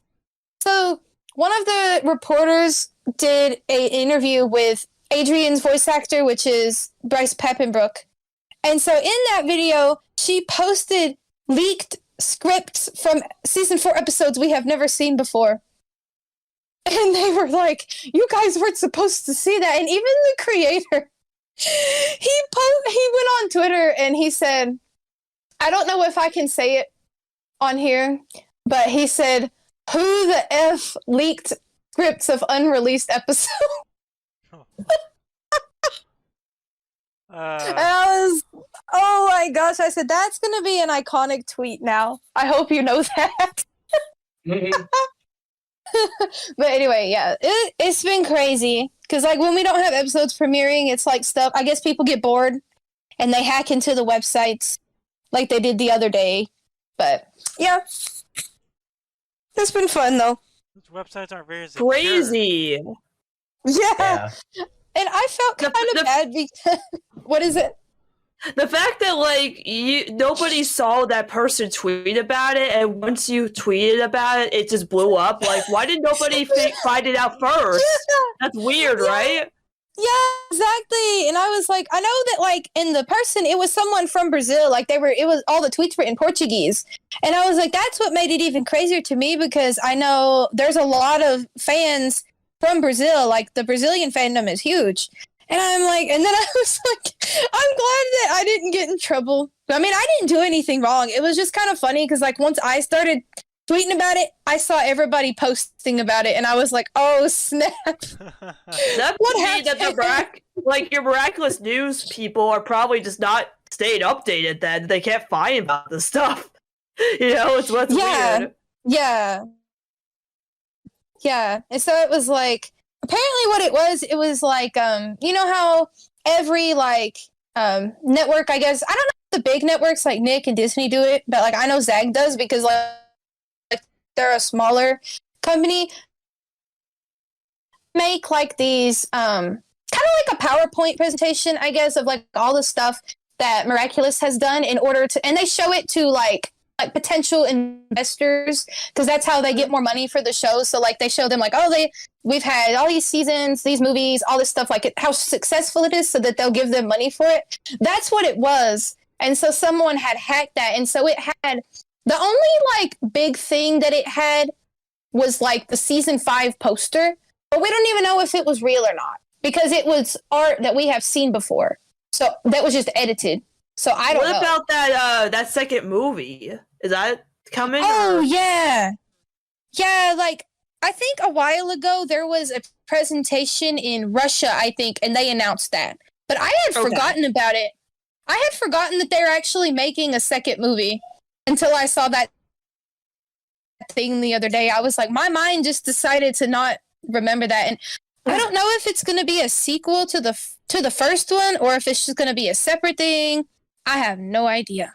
Yeah, because the movie is just like fan fiction, the movie. So I mean, they can make a sequel. They could just do another like fan fiction type sequel where it doesn't mess with the canon. Like, because the first movie is not supposed to be canon, just like fan fiction. Basically, like, and from that leaked footage that we saw, if you guys have seen, like, I know Sunny has, like, of the PV, like, of what Miraculous was originally going to be, it looks like it's based off of that, because there's, like, the scene, it's just that with, except Felix, it's Adrian instead, which... Right.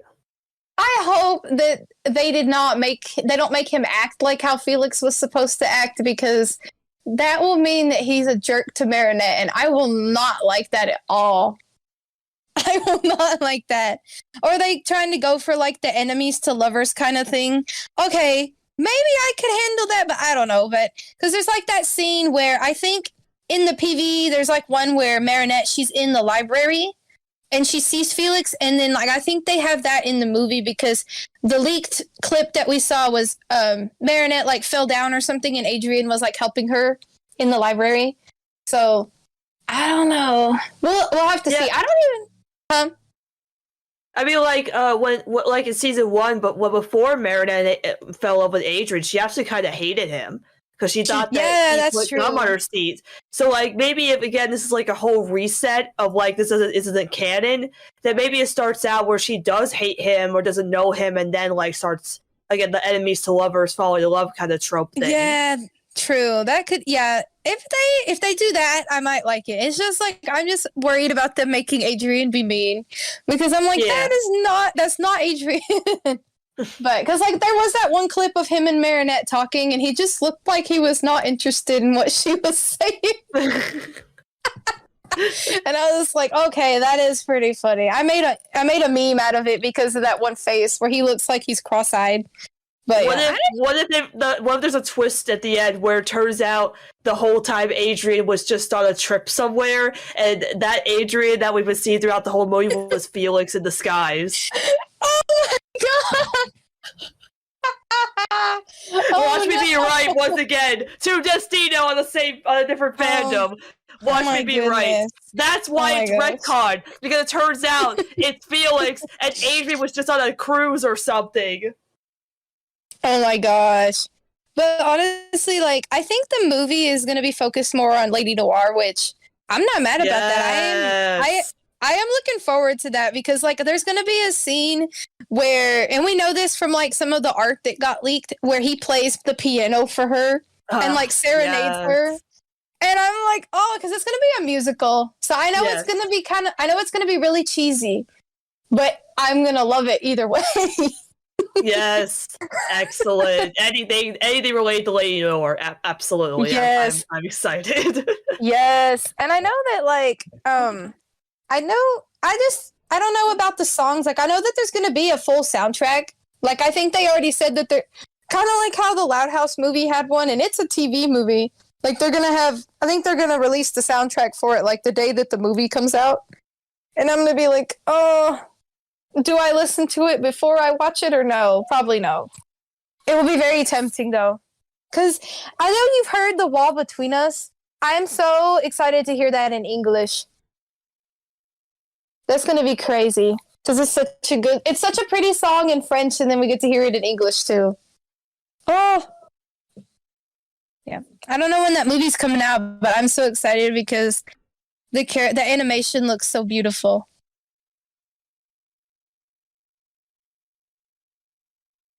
Okay, I guess I got two more shows on the list we can talk about.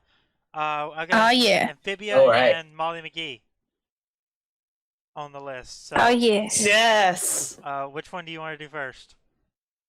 Should do Amphibia first because there was a new episode today. There was. That's right. Oh boy. I think the first episode kind of explains it. It was pretty much more of like, just the frogs trying to adjust themselves into the city. Obviously they're trying their best to, have Sprig not touch things, have Polly not, get angry at things, and for what was I gonna say? And for Hop Hop to pretty much not buy into anything free. I swear to God, like all the references that Hop Hop tried to get into, I'm like, oh yeah, get free money by doing this, or I'm like, don't do that. You don't want that. and then also relates to like me. That relates to us, for example. It's like, yeah, don't. Whenever somebody says free, free money and stuff? Obviously, don't take the offer.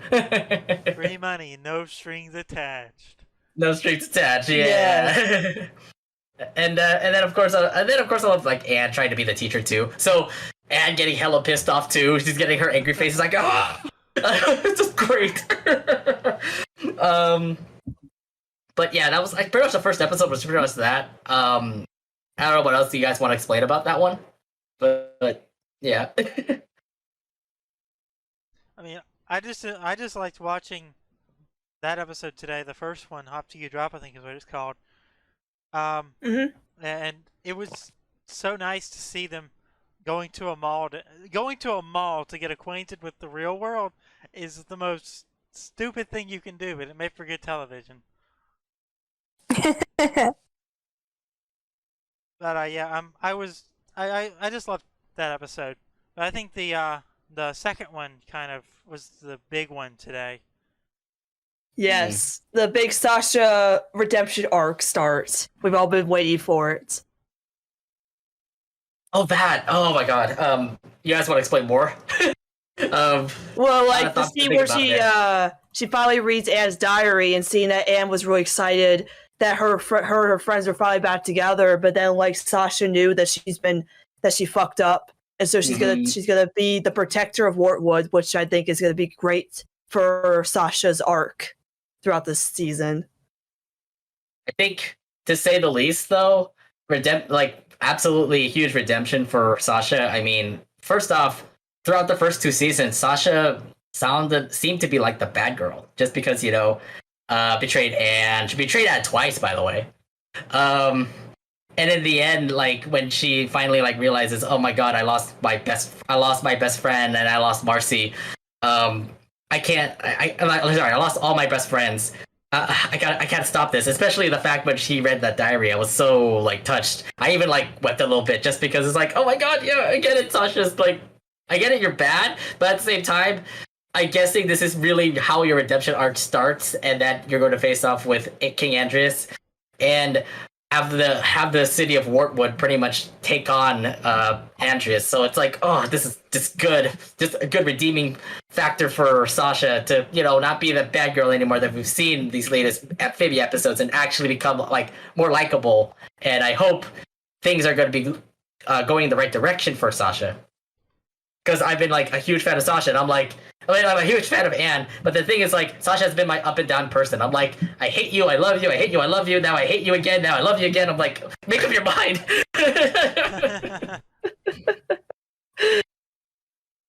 I feel like we should. Also, yes. The Ivy saying asking where Sprig is. Yes, my Sprig Ivy validation. No, I enjoy it. Yes, Ivy asking where Sprig is. Oh, thank you. I enjoy that a lot. Yeah, Sasha is a love-hate character. I made more hate for me. I think she definitely got her redemption arc today, though. Yeah, She definitely did. Yeah, I mean, the title Turning Point kind of like tells you like what's gonna happen. Yeah, it's gonna be very interesting for Sasha. Yeah, I'm just happy that we're gonna have more Amphibia episodes like every Saturday. So like literally when it drops again, we're going to watch it at midnight and fan out about what the heck this episode, what the heck happened in this episode. I'm really looking forward to like what was it, Olivia and Yunnan, because there is a title called Olivia and Yunnan. Yeah, And I don't know what happens. I just hope that they kind of confirm that they're a couple. People are like shipping them, by the way. So I'm like, they kind of I can see that. I'm excited for the episode that's supposed to be about Sprig's birthday, because Sprig's my boy. So I'm very excited that he'll get an episode by his birthday. Or there's one that's actually called Spider Sprig. Spider Sprig, Spider Sprig does whatever a Spider Sprig does. Can he swing from a web? No, he can't. He's a frog. Look down. Here comes the spider. Like, yes, I know the reference. that's gonna be, and they can get First away Bill from it, too, 'cause- Cipher's and first Bill Cipher comes to Simpsons, and next in Amphibia, there's gonna be a Bart reference. There's gonna be a Bart cameo. I swear, in Spider Sprig. They can get away with it too because Marvel's a Disney property. That's true. They could do it. They could do it. Disney's bought Watch me be everything right, at this once point, so a they can minute. get away with anything. I do want to say real quick, speaking of Disney buying everything, but before we talk about Molly McGee, I want to mention real quick, Muppets Haunted Mansion. Everybody go watch it. It's very good. I recommend it. It's really fun. It's the first Muppets Halloween special. It's like it's a mishmash of Muppets and the Disney Parks Haunted Mansion. There's 3 new original songs. It's wonderful. It's about Gonzo. I love it. It's great. It was great to get new Muppet content. So please go watch Muppets Haunted Mansion on Disney Plus if you haven't seen it yet. It's great.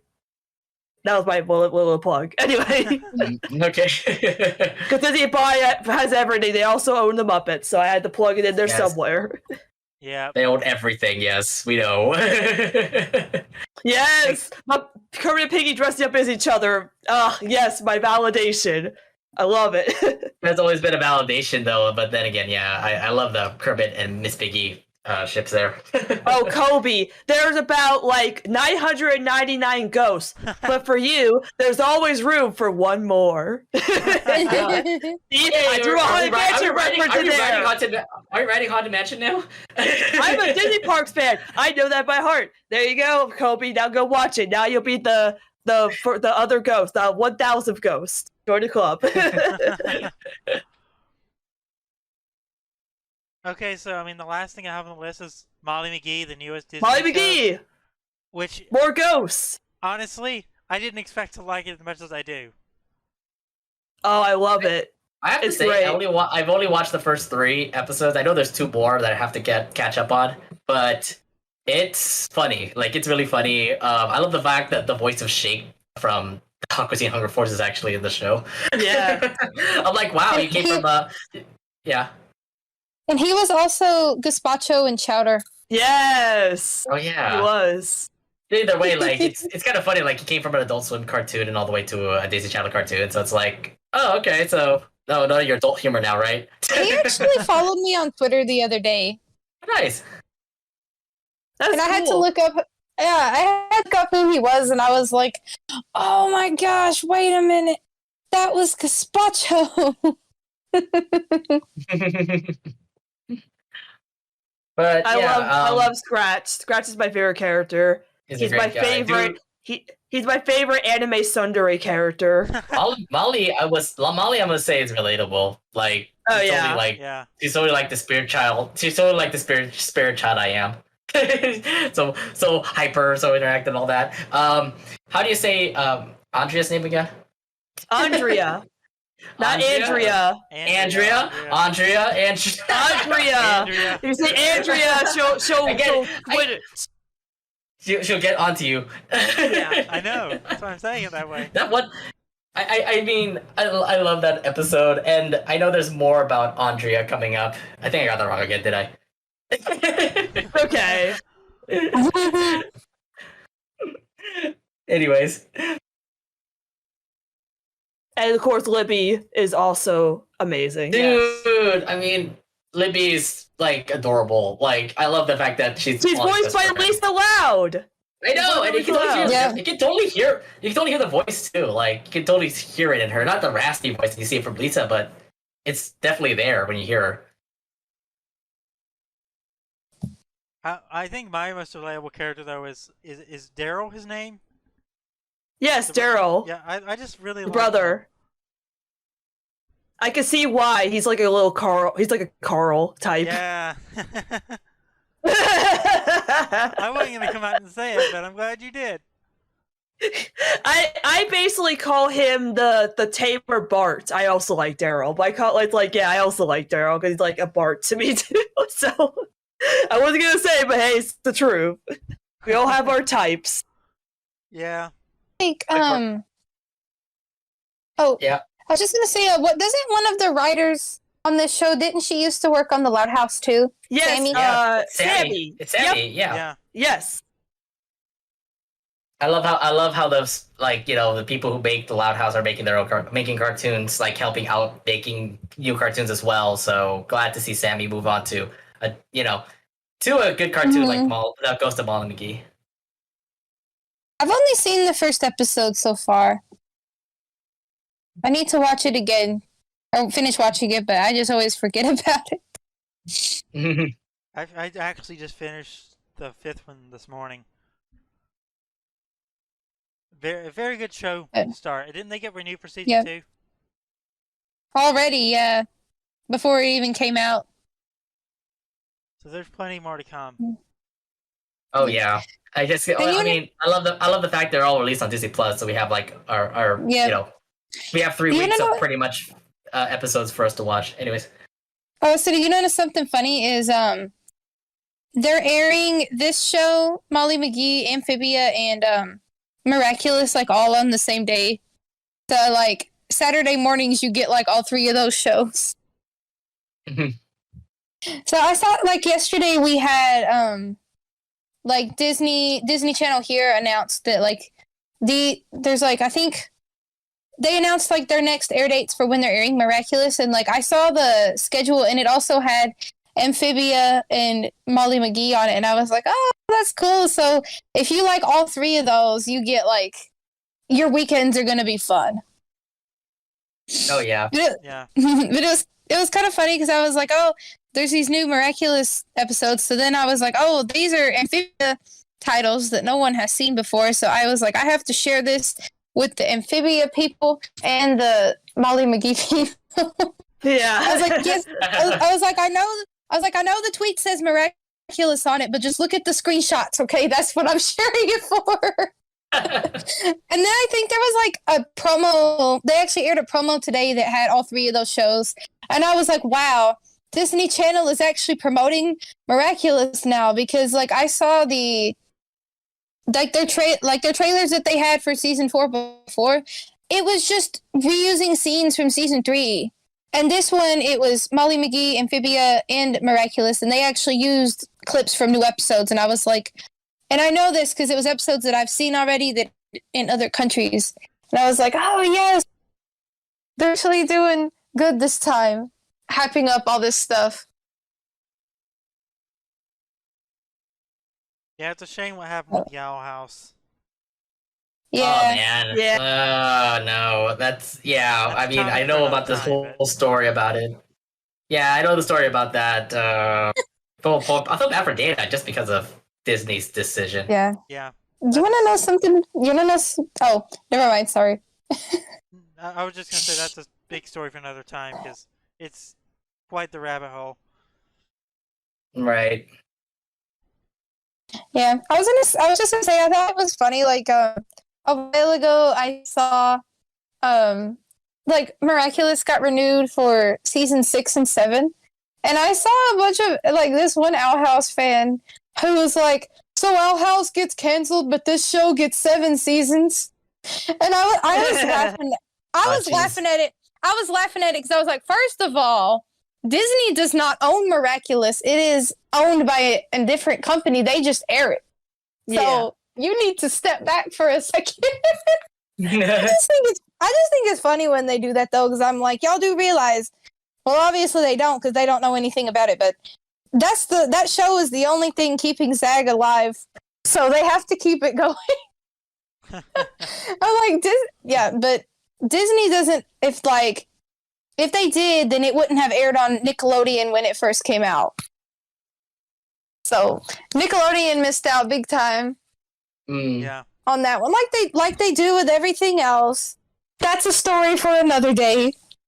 We can get the rants about the bad parts of this industry, but we're not going to. No, we could do like a whole show talking about like the bad things that like the big three have done: Nickelodeon, Cartoon Network, and Disney. Yeah. That could be like its own thing. Yeah. Very, very interesting, polarizing, and ranty episode. Just like when we did the Gossipy Girl tonight. Yeah, that's gonna be later this week. Well, that's all we got. That's the entire list of topics for tonight. I think I will say we've already announced that we're doing a Halloween special, basically. Oh yeah. Where I'm gonna go find all the old episodes, both shows of like the Halloween episodes, and we'll go through those. I'll have to go back and rewatch them. I will too. So does that include what is it called? Price of Admission and One Flew Over the Loud House? Because are we talking about the old ones or the new ones? Because there's the Casagrandes Halloween special. There's a new ones. The Casagrandes one and the Lucy episode. Well, I know you said the old ones, and I said obviously Tricked will be in there, but I mean, does that include Price of Admission and One Flew Over the Owl House? Oh my goodness! One Flew Over the Loud House, because technically those were like Halloweenish episodes. Maybe I'll have to go through them and see. I have to go through. Obviously, it's for time as well. It's like classic Loud House. Does that include Cheers for Fears and Tea Tell Hearts? Oh, those two, yeah. Yeah, you can do that too. Oh gosh, we're just gonna have a Halloween marathon. Yeah, does that include Ghosted? It might. But Lori, it doesn't look good. Lori, I don't know. No, at least Ghosted is. Which by the way, today is the anniversary. Today apparently is the anniversary. Oh, good. Nobody even remembered. No one even remembered. That's good. I didn't want to remember. It was a good moment for Lori. Okay, it was oh my god! It was the Lori episode I was expecting. But like Casagrandes, there's new haunts, but Croak's not a Halloween episode. It's not Mexican Halloween, so you can't count that one. But you can count new haunts. You can count new haunts, but you can count Bad Club. Yeah. Oh, Fails to the Crypt. I always forget Fails to the Crypt. Don't forget about that one. That was because technically, Dia de los Muertos isn't really like Halloween. It's like a different thing, and they celebrate it in November. Yeah, it's the day after, I think, or November 2nd. Joke about it where it's like, so they joke about it where it's like, is it Mexican Halloween? No, it's not. No. Technically, it's like, I think it's kind of similar because Halloween means All Hallows Eve, and so it used to be believed that it was like the one day that like spirits would roam around. So I guess it's kind of similar. But nowadays, the way that we celebrate it now, it's different. They don't do candy and stuff. Yeah. Yeah. Right. Did we say Tricked? Because Tricked is the first. Yeah, that's you gotta put that one there. That one. Oh yeah. Okay. Put that one there. I haven't looked at it. Did season 4 have any Halloween episodes?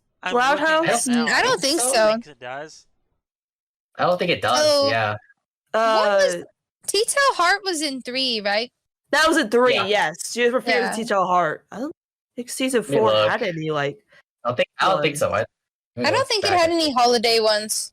No, it didn't. I was thinking about the Rat Beast one with Stella, but that's not really like a spooky episode. Oh, you're talking about Tales of Woe and what was the last Loud? Yeah. They were hollow. They were supposed to be called... they were kind of the Halloween ones, but not really. Yeah. They aired at the 19th, so that tells you like there could be Halloween episodes. I don't know how they promoted guess it, they are the ones that are supposed to be the Halloween episodes, but they're not really.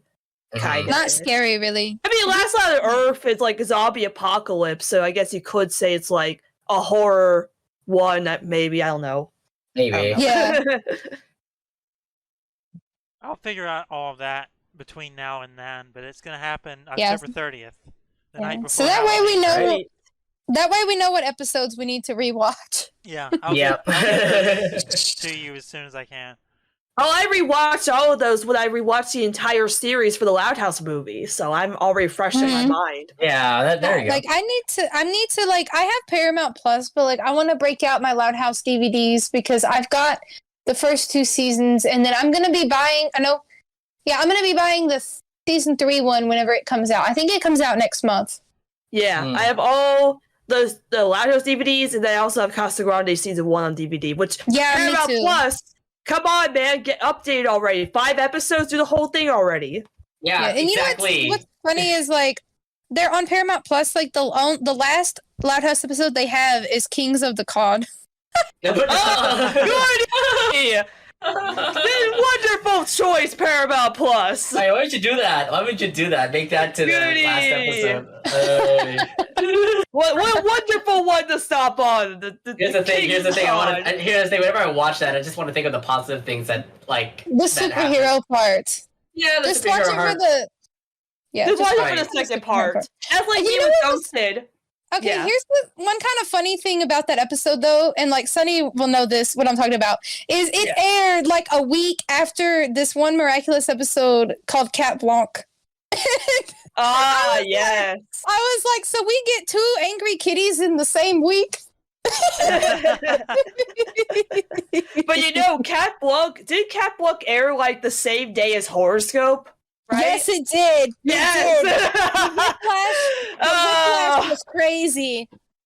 Oh man, what a Because, crazy like, day that was. Yeah, I remember I woke up at like 9 a.m. to watch that because I think Horoscope aired at like 10 or so my time, and so I was like, I gotta watch Cat Blanc first. And I was like, so you got all this angst over here, this angsty episode that almost made me cry, and then I go and watch 2 11-year-olds being awkward.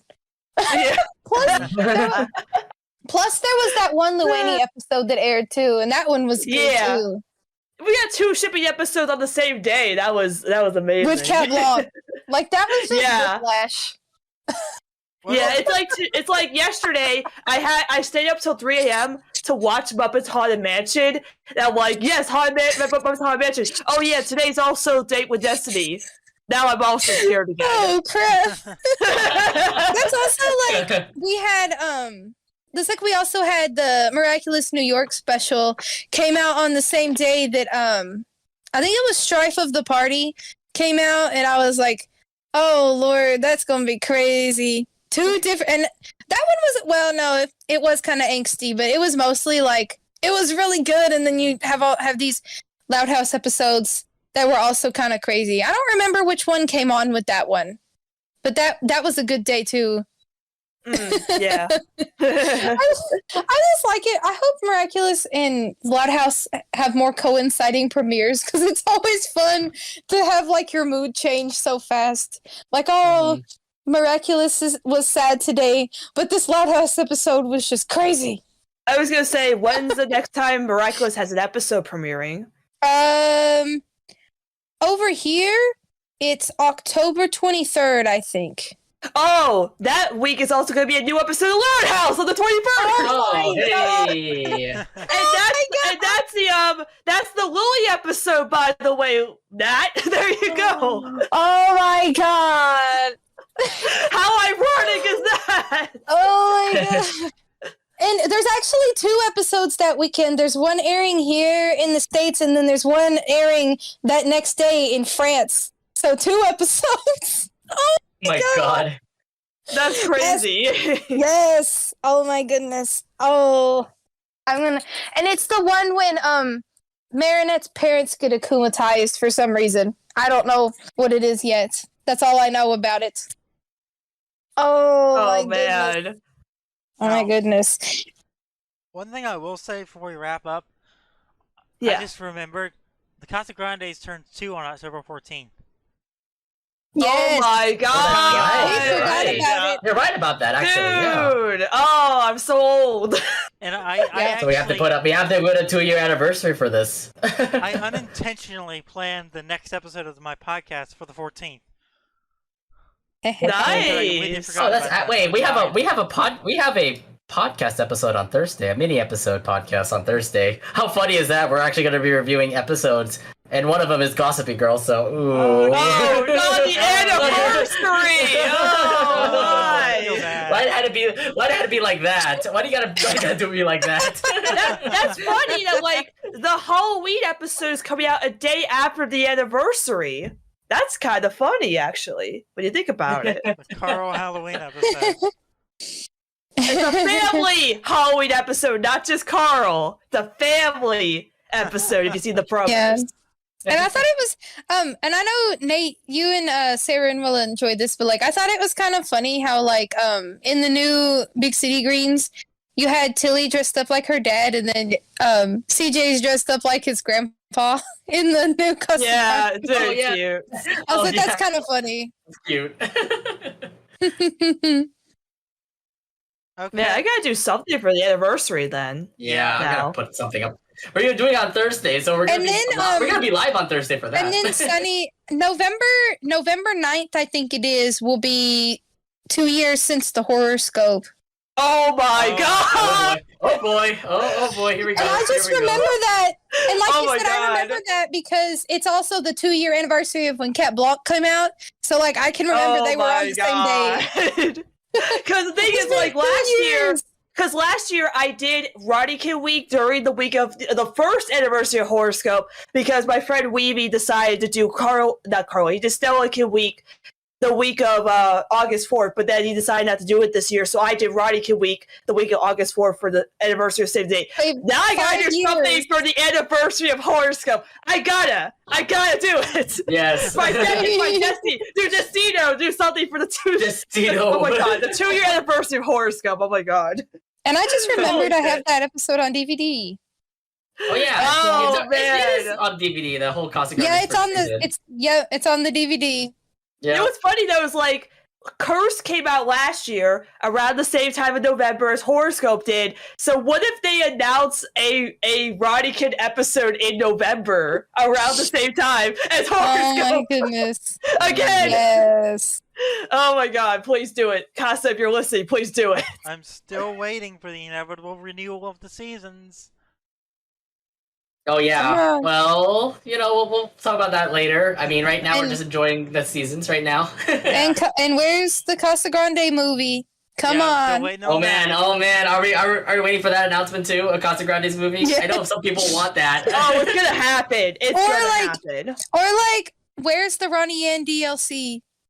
Where's Miguel, the Ronnie? Oh my god. Miguel, Oh my where's god. the extra? Where's the Oh my extra god. scenes? Okay. The fact that they name dropped her in Nick Bra for no reason other than to make me happy, I'm so happy. Oh my god. They did that you know for me. What else we need? Needs I to be think in the game. we need a Casagrande's toy line. That's what we need. Dude. I need a Yes, Give me my please. Ronnie Anne plush so I can make her lick and kiss. Come I swear on. to God, we have a plushie. We have House plushies and figures. I mean, it's not that hard to actually make them. Come on, get a licensor to make these toys. Well, like there's a Bobby one. Where's the Ronnie Anne one? Where's Ronnie Right. Anne one? Come on. The next thing they have to do is at least have Ronnie Anne show up in the live action movie. Bobby's showing up in the live action movie. Why can't Ronnie Anne? Come on. Oh yeah, I forgot about that. We should be getting an air date for that sometime this month. Oh, probably. Yeah, Hope probably. so. Because they said it's coming out in November. Yeah. Oh, I'm excited for that. I That's- keep forgetting that it's actually a thing. That's probably going to be its own thing too for Yeah. my podcast. Oh, yeah. Or something like Yeah. this. It'll be Yeah. like since it's like live action, it's probably like in with the show, it'll be like its own thing. But I keep forgetting, like, I still can't believe that exists. Like, I actually forgot they were making that. And then I remember it was like a week after the movie. Not even a week after the movie, like right after the movie came out, they posted the trailer for that. And I was like, oh my God. That dropped out of nowhere. And it's like, we're celebrating the movie coming out. Oh, here you go. I was like, what? Where did this come from? And like one thing I like about it so far is like I've been enjoying all of those like little behind the scenes things, and I actually missed the one from last night. I need to go watch it. There's somebody that posts them on YouTube. They need to post them on YouTube. There are pictures about the live act. I mean, they had pictures about like what happened last night. Yeah, like apparently, like with Lenny, they put Tanya, the mannequin from one Leave mannequin. Yeah. Oh my goodness. What? Like, dude, like they're putting. Wait. That tells me Fiona and Miguel could also be in that. Yeah, like they're throwing deep cuts in this movie for no reason other than to be like real like Easter eggs for the fans, you know? Yes. Oh yeah. And like, I love how they're blending it, mixing it all together, like, you know, trying to find reality, like trying to find the same thing like Loud House. Oh, like no, the you're cartoon okay. itself.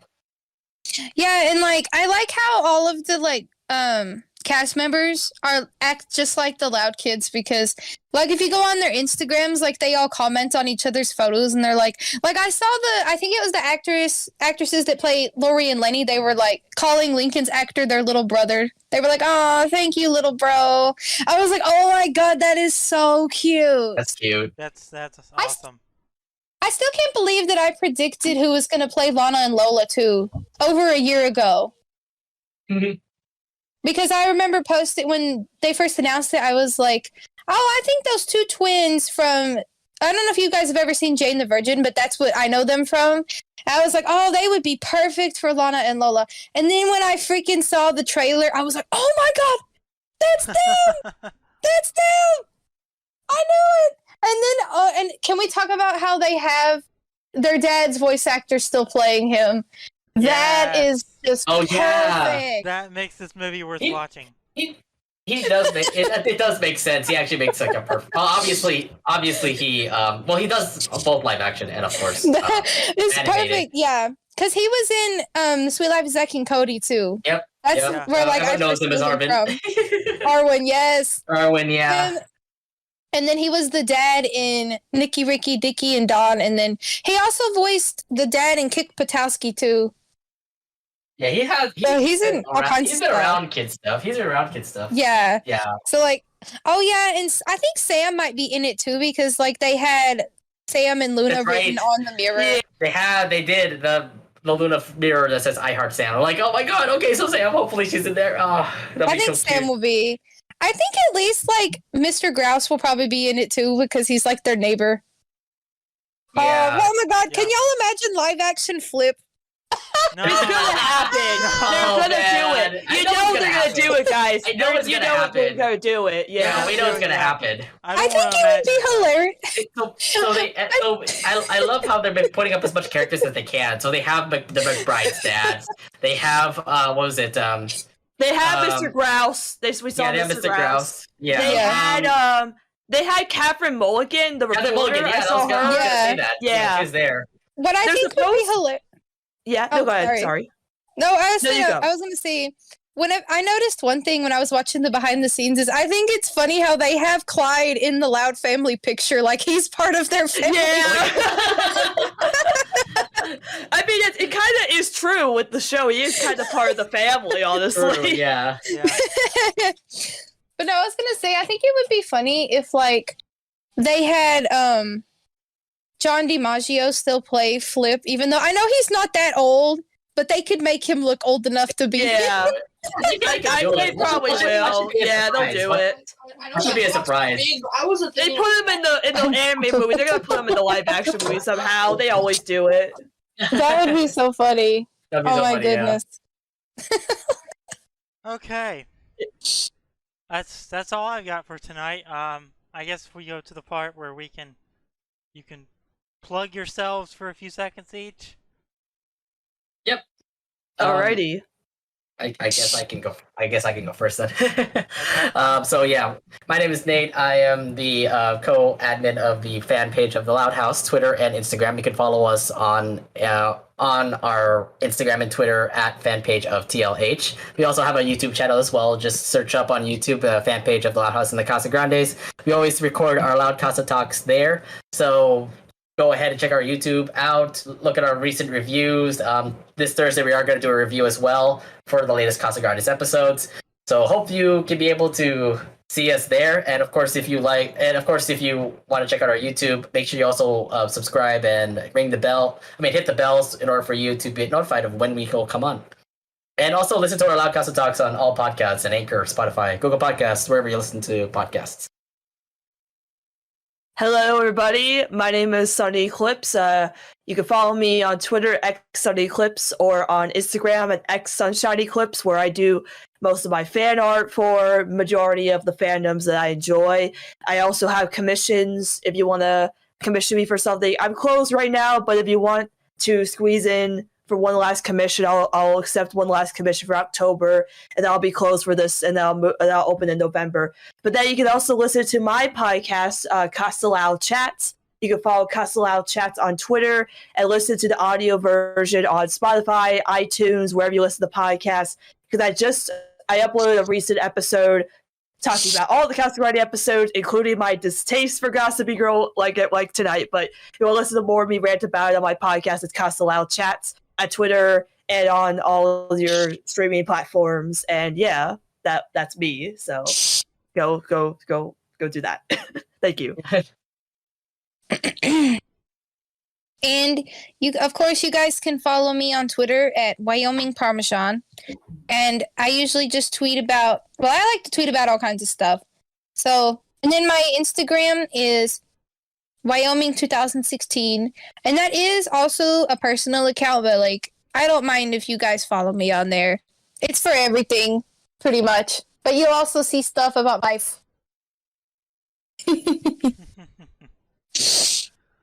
Okay, that's it for today. We'll be back on October 30th for a very spooky edition, or as spooky as we can make it.